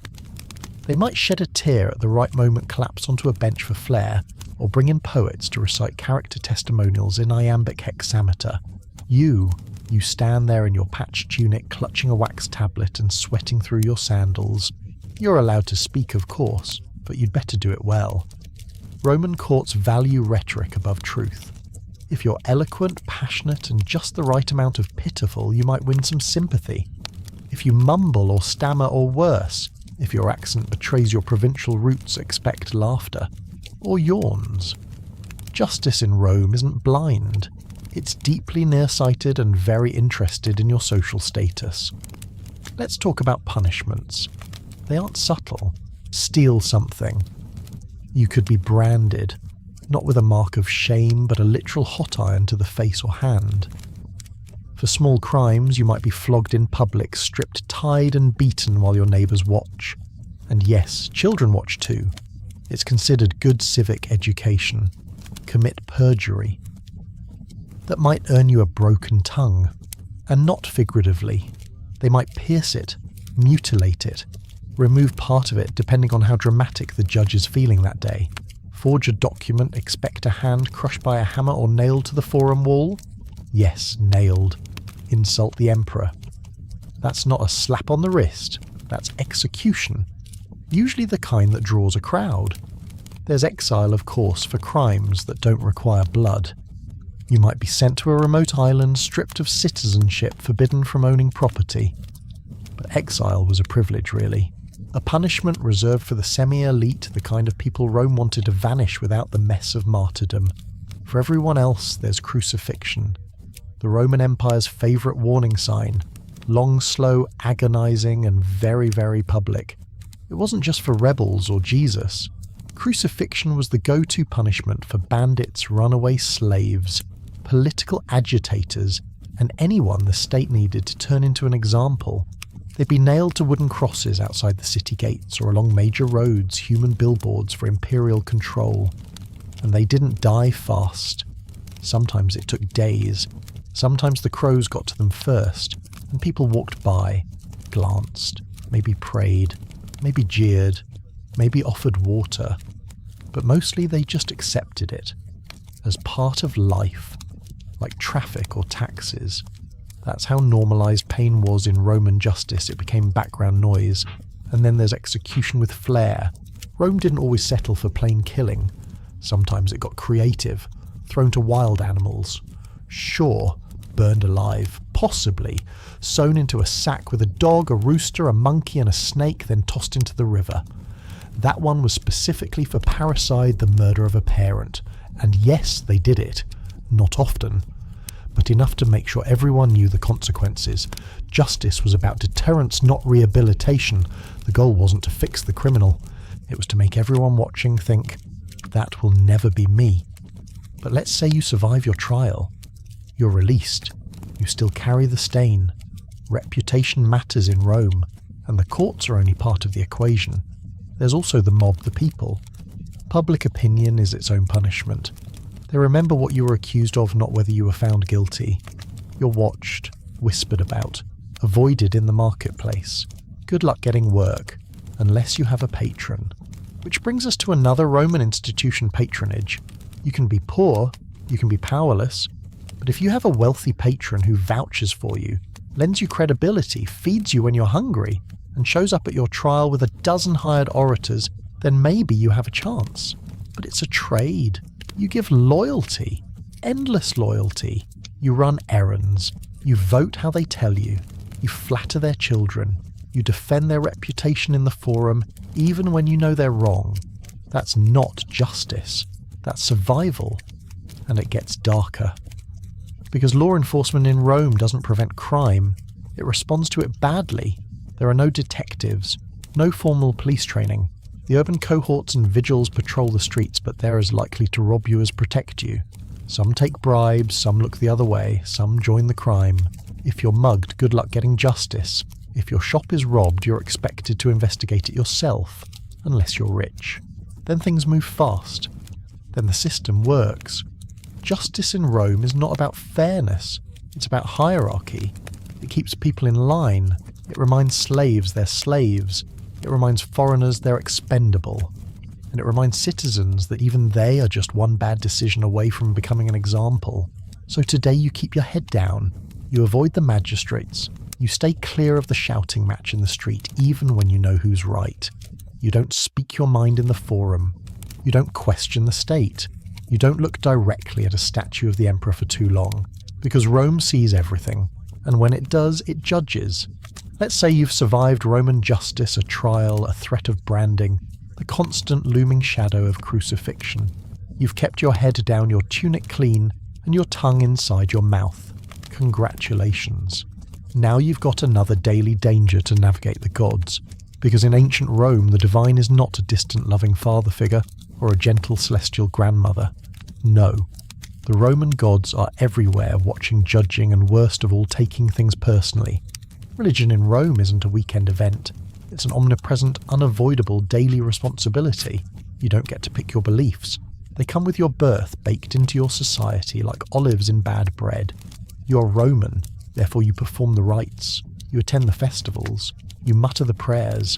And if you don't, may the gods have mercy, because your neighbours certainly won't. You don't have a personal relationship with a god. You have a transactional agreement with an entire divine bureaucracy. You offer incense, pour wine, whisper a prayer, and in return you expect not to fall off a ladder. It's not about belief, it's about protocol. Let's start at home. Your family shrine, the lararium, sits in the corner of your apartment, dusty but sacred. This is where you honour the Lares and Peanuts, household gods, guardians of the hearth and pantry. You light a little candle, maybe sprinkle some flour, offer a crust of bread, and hope they keep your ceiling from collapsing today. If you're a good Roman, you do this every day. If you skip a day and something goes wrong, the bread mouldy, the wine sour, your goat won't stop screaming. Well, clearly you've offended them. You bow, you apologise, you offer more bread. The goat keeps screaming, you start to panic, because everything's a sign. That bird that flew left a warning. That sneeze before you left the house. An omen. That wine cup that tipped over during the toast. Don't go to work today. Or do go to work, depending on which priest you ask. And speaking of priests, there are a lot of them. Rome has entire colleges of priests, the pontifices, the augurs, the haruspices, each with a different specialty. Augurs interpret the will of the gods by watching birds. Haruspices read entrails actual intestines, usually from a sacrificial animal. If the liver looks weird, you cancel your wedding. It sounds ridiculous until you realise that the Senate does it too. Before major decisions, war laws, building a new aqueduct, they consult omens. And if the signs are bad, nothing moves. The empire at its most powerful, with armies on every border and cities across continents, still pauses to look at the sky and ask, do the gods approve? There are hundreds of gods. Thousands, depending on how you count the local ones. There's Janus, god of doorways, Cloacina, goddess of sewers, Cardia, who watches hinges, Terminus, the god of property lines. There's even Rebigus, the deity of mildew. Yes, Rome was so detail-oriented they deified fungus. Every god requires acknowledgement. You walk down a street and pass 10 shrines. Do you nod? Do you mutter a blessing? If you don't and your cart tips over 5 minutes later, that's on you. The gods demand attention, not devotion, not emotion, just correctness. It's called orthopraxy, doing the right thing in the right way at the right time. It doesn't matter what you feel, it matters that you get the ritual exactly right. Mispronounce a word during a public prayer. Start over. Spill the wine too soon. Try again. A dog barks during the sacrifice, the gods are offended. Re-sacrifice. And the calendar, it's packed with festivals. There are over 100 public religious holidays in a year, some sources say over 200. You stop work. You go to the temple. You watch animals get sacrificed. You throw grain. You sing. You cheer. Sometimes you wear special clothes. Sometimes you stay silent. Sometimes you march. The air smells like burnt offerings and wet marble. You're not sure what the celebration is for, you just know you're not allowed to skip it. Because if you do, that drought isn't just the weather, it's your fault. That bad harvest, you didn't light enough incense. That plague you whispered during the Vestalia. Religion in Rome isn't spiritual, it's civic infrastructure. Your participation isn't optional, it's as required as paying taxes or serving in the legions. To be Roman is to be religious publicly and constantly. Even emperors are involved, especially emperors. They aren't just rulers, they're semi-divine figures. You're expected to worship them. Not always directly, but symbolically. Statues, altars, songs. You offer incense to the genius of the emperor, his divine spirit.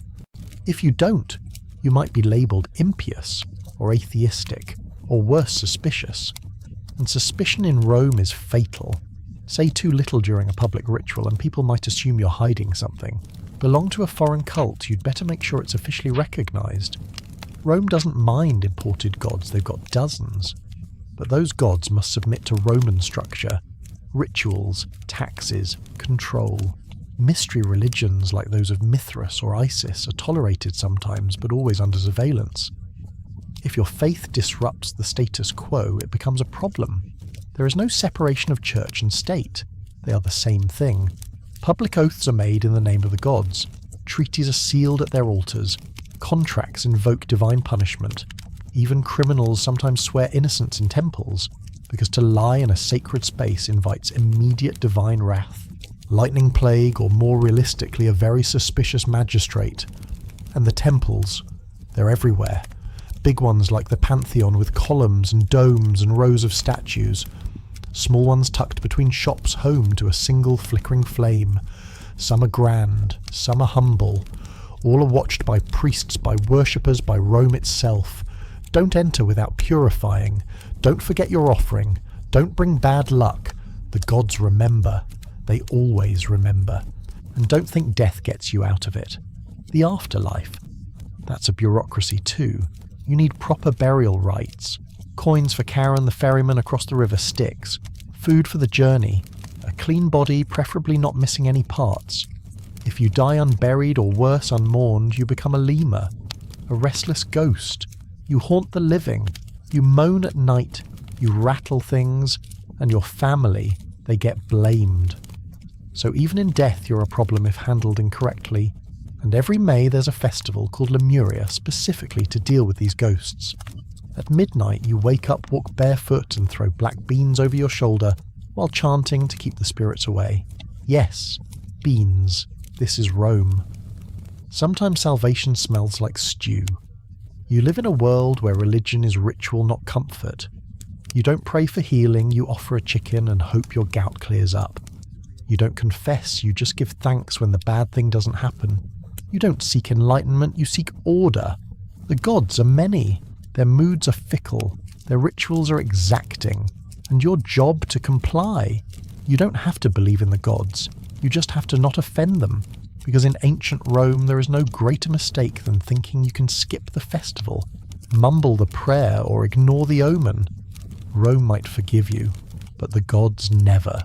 You've bowed to the gods, lit the incense, survived the justice system, and somehow against all odds you haven't fallen into an open sewer or insulted a senator's pet peacock. But now comes the hardest part of all climbing the social ladder, or at least not falling off of it. Because Roman society isn't a community, it's a pyramid made of elbows, and every day is a masterclass in political theatre, invisible status codes, and passive-aggressive toga etiquette. Let's break it down. At the top, the senators.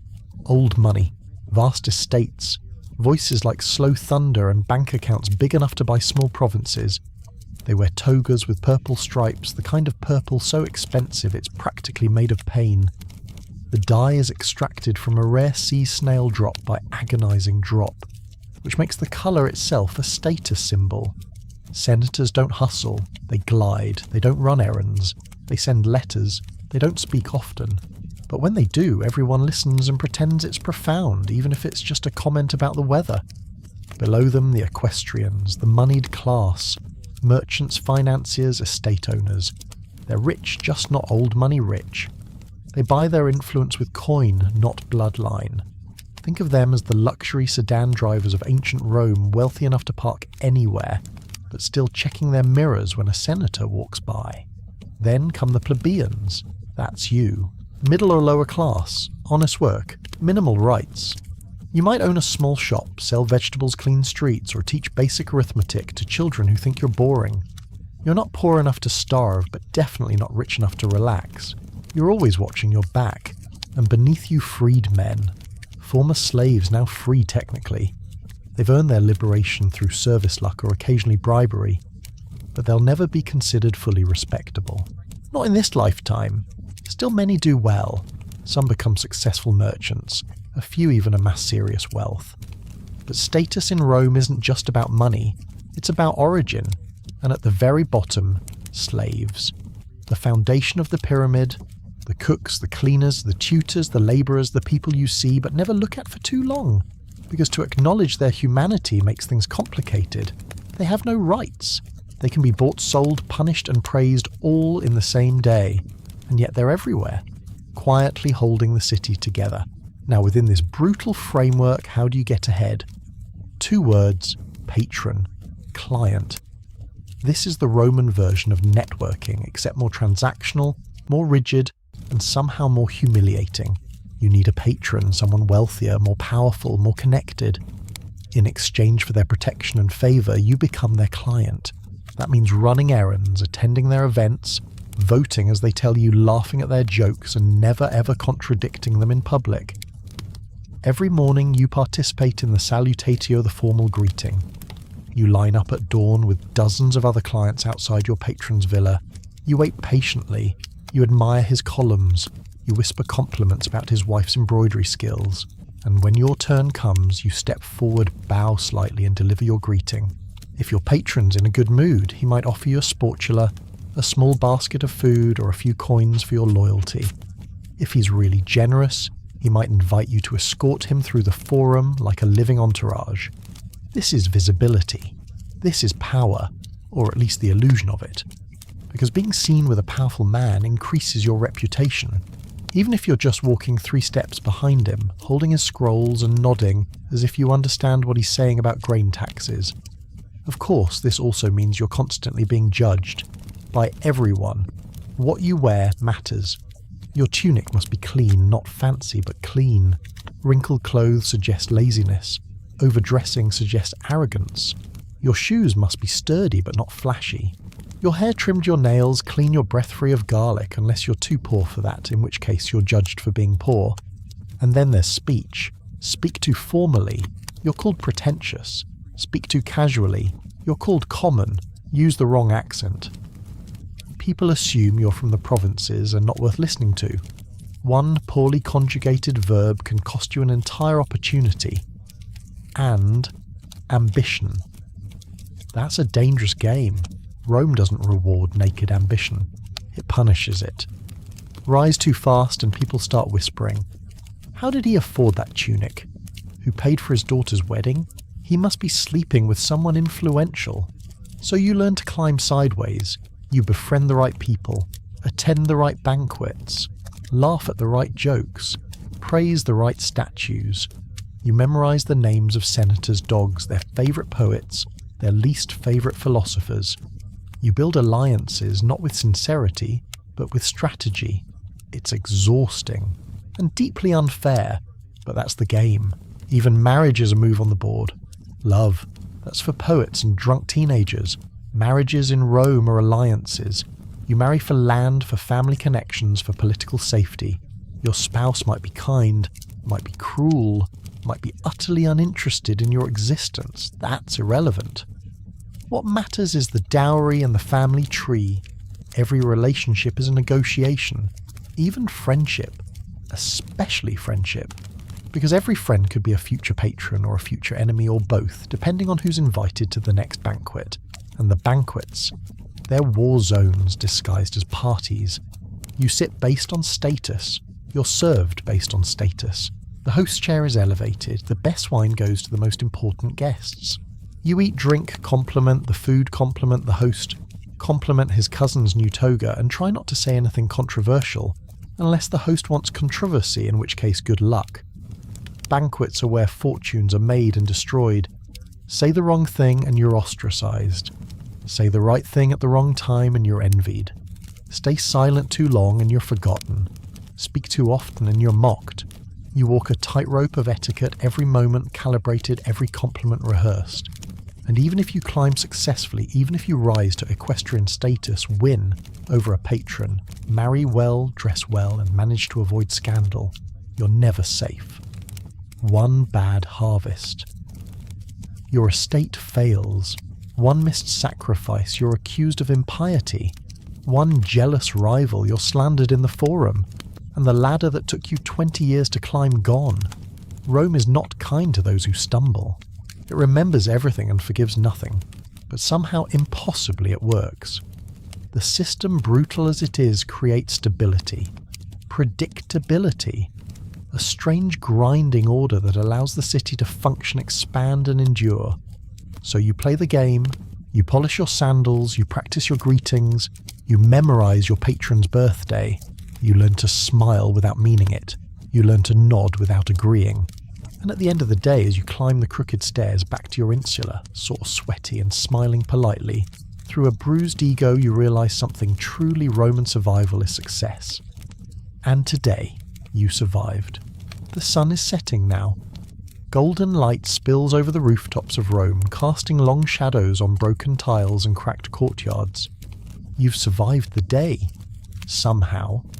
You've eaten the bread, bowed to the gods, dodged carts, flattered your patron, avoided arrest, and only mildly insulted someone important under your breath quietly behind a fig cart. But don't relax just yet, because now comes night. And in Rome, night is not rest. It is something else entirely. It begins with a change in sound. The chatter dies down, the streets clear, merchants pull their carts away, temple doors creak shut, lamps flicker, children vanish into stairwells, and suddenly the city's mood shifts from frantic and noisy to something far worse, unpredictable. There are no streetlights. Unless you're rich enough to burn oil all night, your world after sundown is governed by moonlight, starlight, and guesswork. You grope your way through alleyways like a rat in a wine cellar, hoping your memory of which door belongs to your neighbour and which one belongs to a thieves' den is still accurate. Rome at night is alive, but not in the friendly way. The Vigiles, Rome's night watchmen, are technically on duty. But duty is a flexible word. Some are asleep, some are drunk, some are engaged in entrepreneurial side hustles involving missing sandals and unguarded carts. They're underpaid, overworked, and exactly as reliable as you'd expect from a man carrying a wooden bucket and a bored expression. If something goes wrong, if you're mugged, if a fire starts, if someone screams, there might be help. Eventually, or maybe not. Because Rome does not fear darkness, it weaponizes it. Let's talk about fire. The thing that keeps you warm, that lights your cooking, that sends smoke curling from temple braziers and tavern grates. It's everywhere. And it's waiting, absolutely itching to burn the city down. Your insula, that cosy little death trap you live in, is made of wood plaster, maybe some reused bricks, and inside every apartment has at least one oil lamp, one overturned flame, one drunken tenant, one hungry cook who decides the laws against nighttime meals don't apply tonight. And suddenly the building next door is a torch. You wake to smoke, or shouting, or heat. You grab your chamber pot because oddly it feels like the most valuable thing you own, and you run. Down the stairs, over the splinters, past the rats, past your neighbour who didn't make it, past your neighbour's dog which definitely didn't make it, and you spill out into the street half-dressed, coughing lucky. The fire leaps, insula after insula collapsing like dominoes of dust and flame. Rome has no proper fire department, just vigils with buckets and hope. They form chains passing water from the Tiber like ants trying to hold back a flood. Sometimes they succeed, sometimes they just watch it burn. And the sky turns red. You thought the Colosseum was intense. Try watching your neighbour's life go up in smoke. Someone dropped a lamp while flirting over lentils. Now maybe there's no fire tonight. Maybe tonight it's just noise. Because even when Rome isn't on fire, it's not quiet. There's a wedding procession for someone important, torches, drums, singing, and a lot of shouting about lineage. There's a street preacher raving about Jupiter's disappointment in humanity, particularly those who don't attend the upcoming feast. There's a tavern 2 blocks away where 5 men are arguing about chariot teams, 3 are singing songs with too many verses, and 1 is vomiting dramatically into a clay jar. And through all of it, your ceiling made of recycled dreams and bird droppings continues to crack in protest. You lie awake on your straw mattress listening. A scream, a laugh, a crash. Something that sounds like a fight. Something that sounds like passion. Something that might be both. And the rats. Always the rats. They scratch at the walls. They fight in the corner. They sometimes fall from the ceiling with a dull, wet thud, and you pretend not to notice. Because in Rome, if a rat falls on your chest in the middle of the night, you either roll over or accept that it's an omen and try again tomorrow. If you're a woman, night is a different kind of danger. Unaccompanied, you're considered fair game. For leering, for groping, for worse. You don't walk at night. Not unless you're wealthy and surrounded by slaves with torches, and even then you keep one hand on your veil and the other on your prayers. If you're a man, it's not much better. Unless you're armed or stupid, you keep to the lit paths. You avoid alleyways. You don't stare too long at anyone. You don't carry anything valuable, or if you do, you hide it well. But let's say you make it back home. Somehow. You wedge your door shut with a broken chair leg and whisper a quick prayer to Cardea, goddess of hinges. You lie down, you close your eyes, and that's when your upstairs neighbour decides now is the time to drag furniture, or practice flute, or argue about philosophy with a man named Gaius who appears to be very passionate about civic virtue. You turn over, you pull the blanket over your head, it smells like regret and goat hair. You try to sleep, and you remember. Tomorrow you do it all again. You'll wake in a room with no toilet. You'll eat bread that could chip teeth. You'll walk through streets that function as sewers. You'll work until your back screams. You'll avoid breaking laws you don't understand. You'll flatter people you don't like. You'll pray to gods you don't fear just in case. Because that's Rome. It's not comfortable. It's not forgiving. But it works. And it endures. And when you finally drift off to sleep, if you do, it won't be restful. Not truly. But it will be real. Earned. Because in Rome, sleep is a truce with the world. Not a peace treaty. Just a pause. And if you wake up tomorrow, you'll do what every Roman does. You'll endure. Not because you want to. Not because you believe in the system. But because you have to. Because in the Roman Empire, survival is a skill. And tonight, once again, you've proved you have it. Even if you're itchy. Even if your hair smells like smoke. Even if you're beginning to suspect that sponge at the latrina is never getting cleaned. You made it. For one more night. And in Rome, that's as close to glory as most people ever get.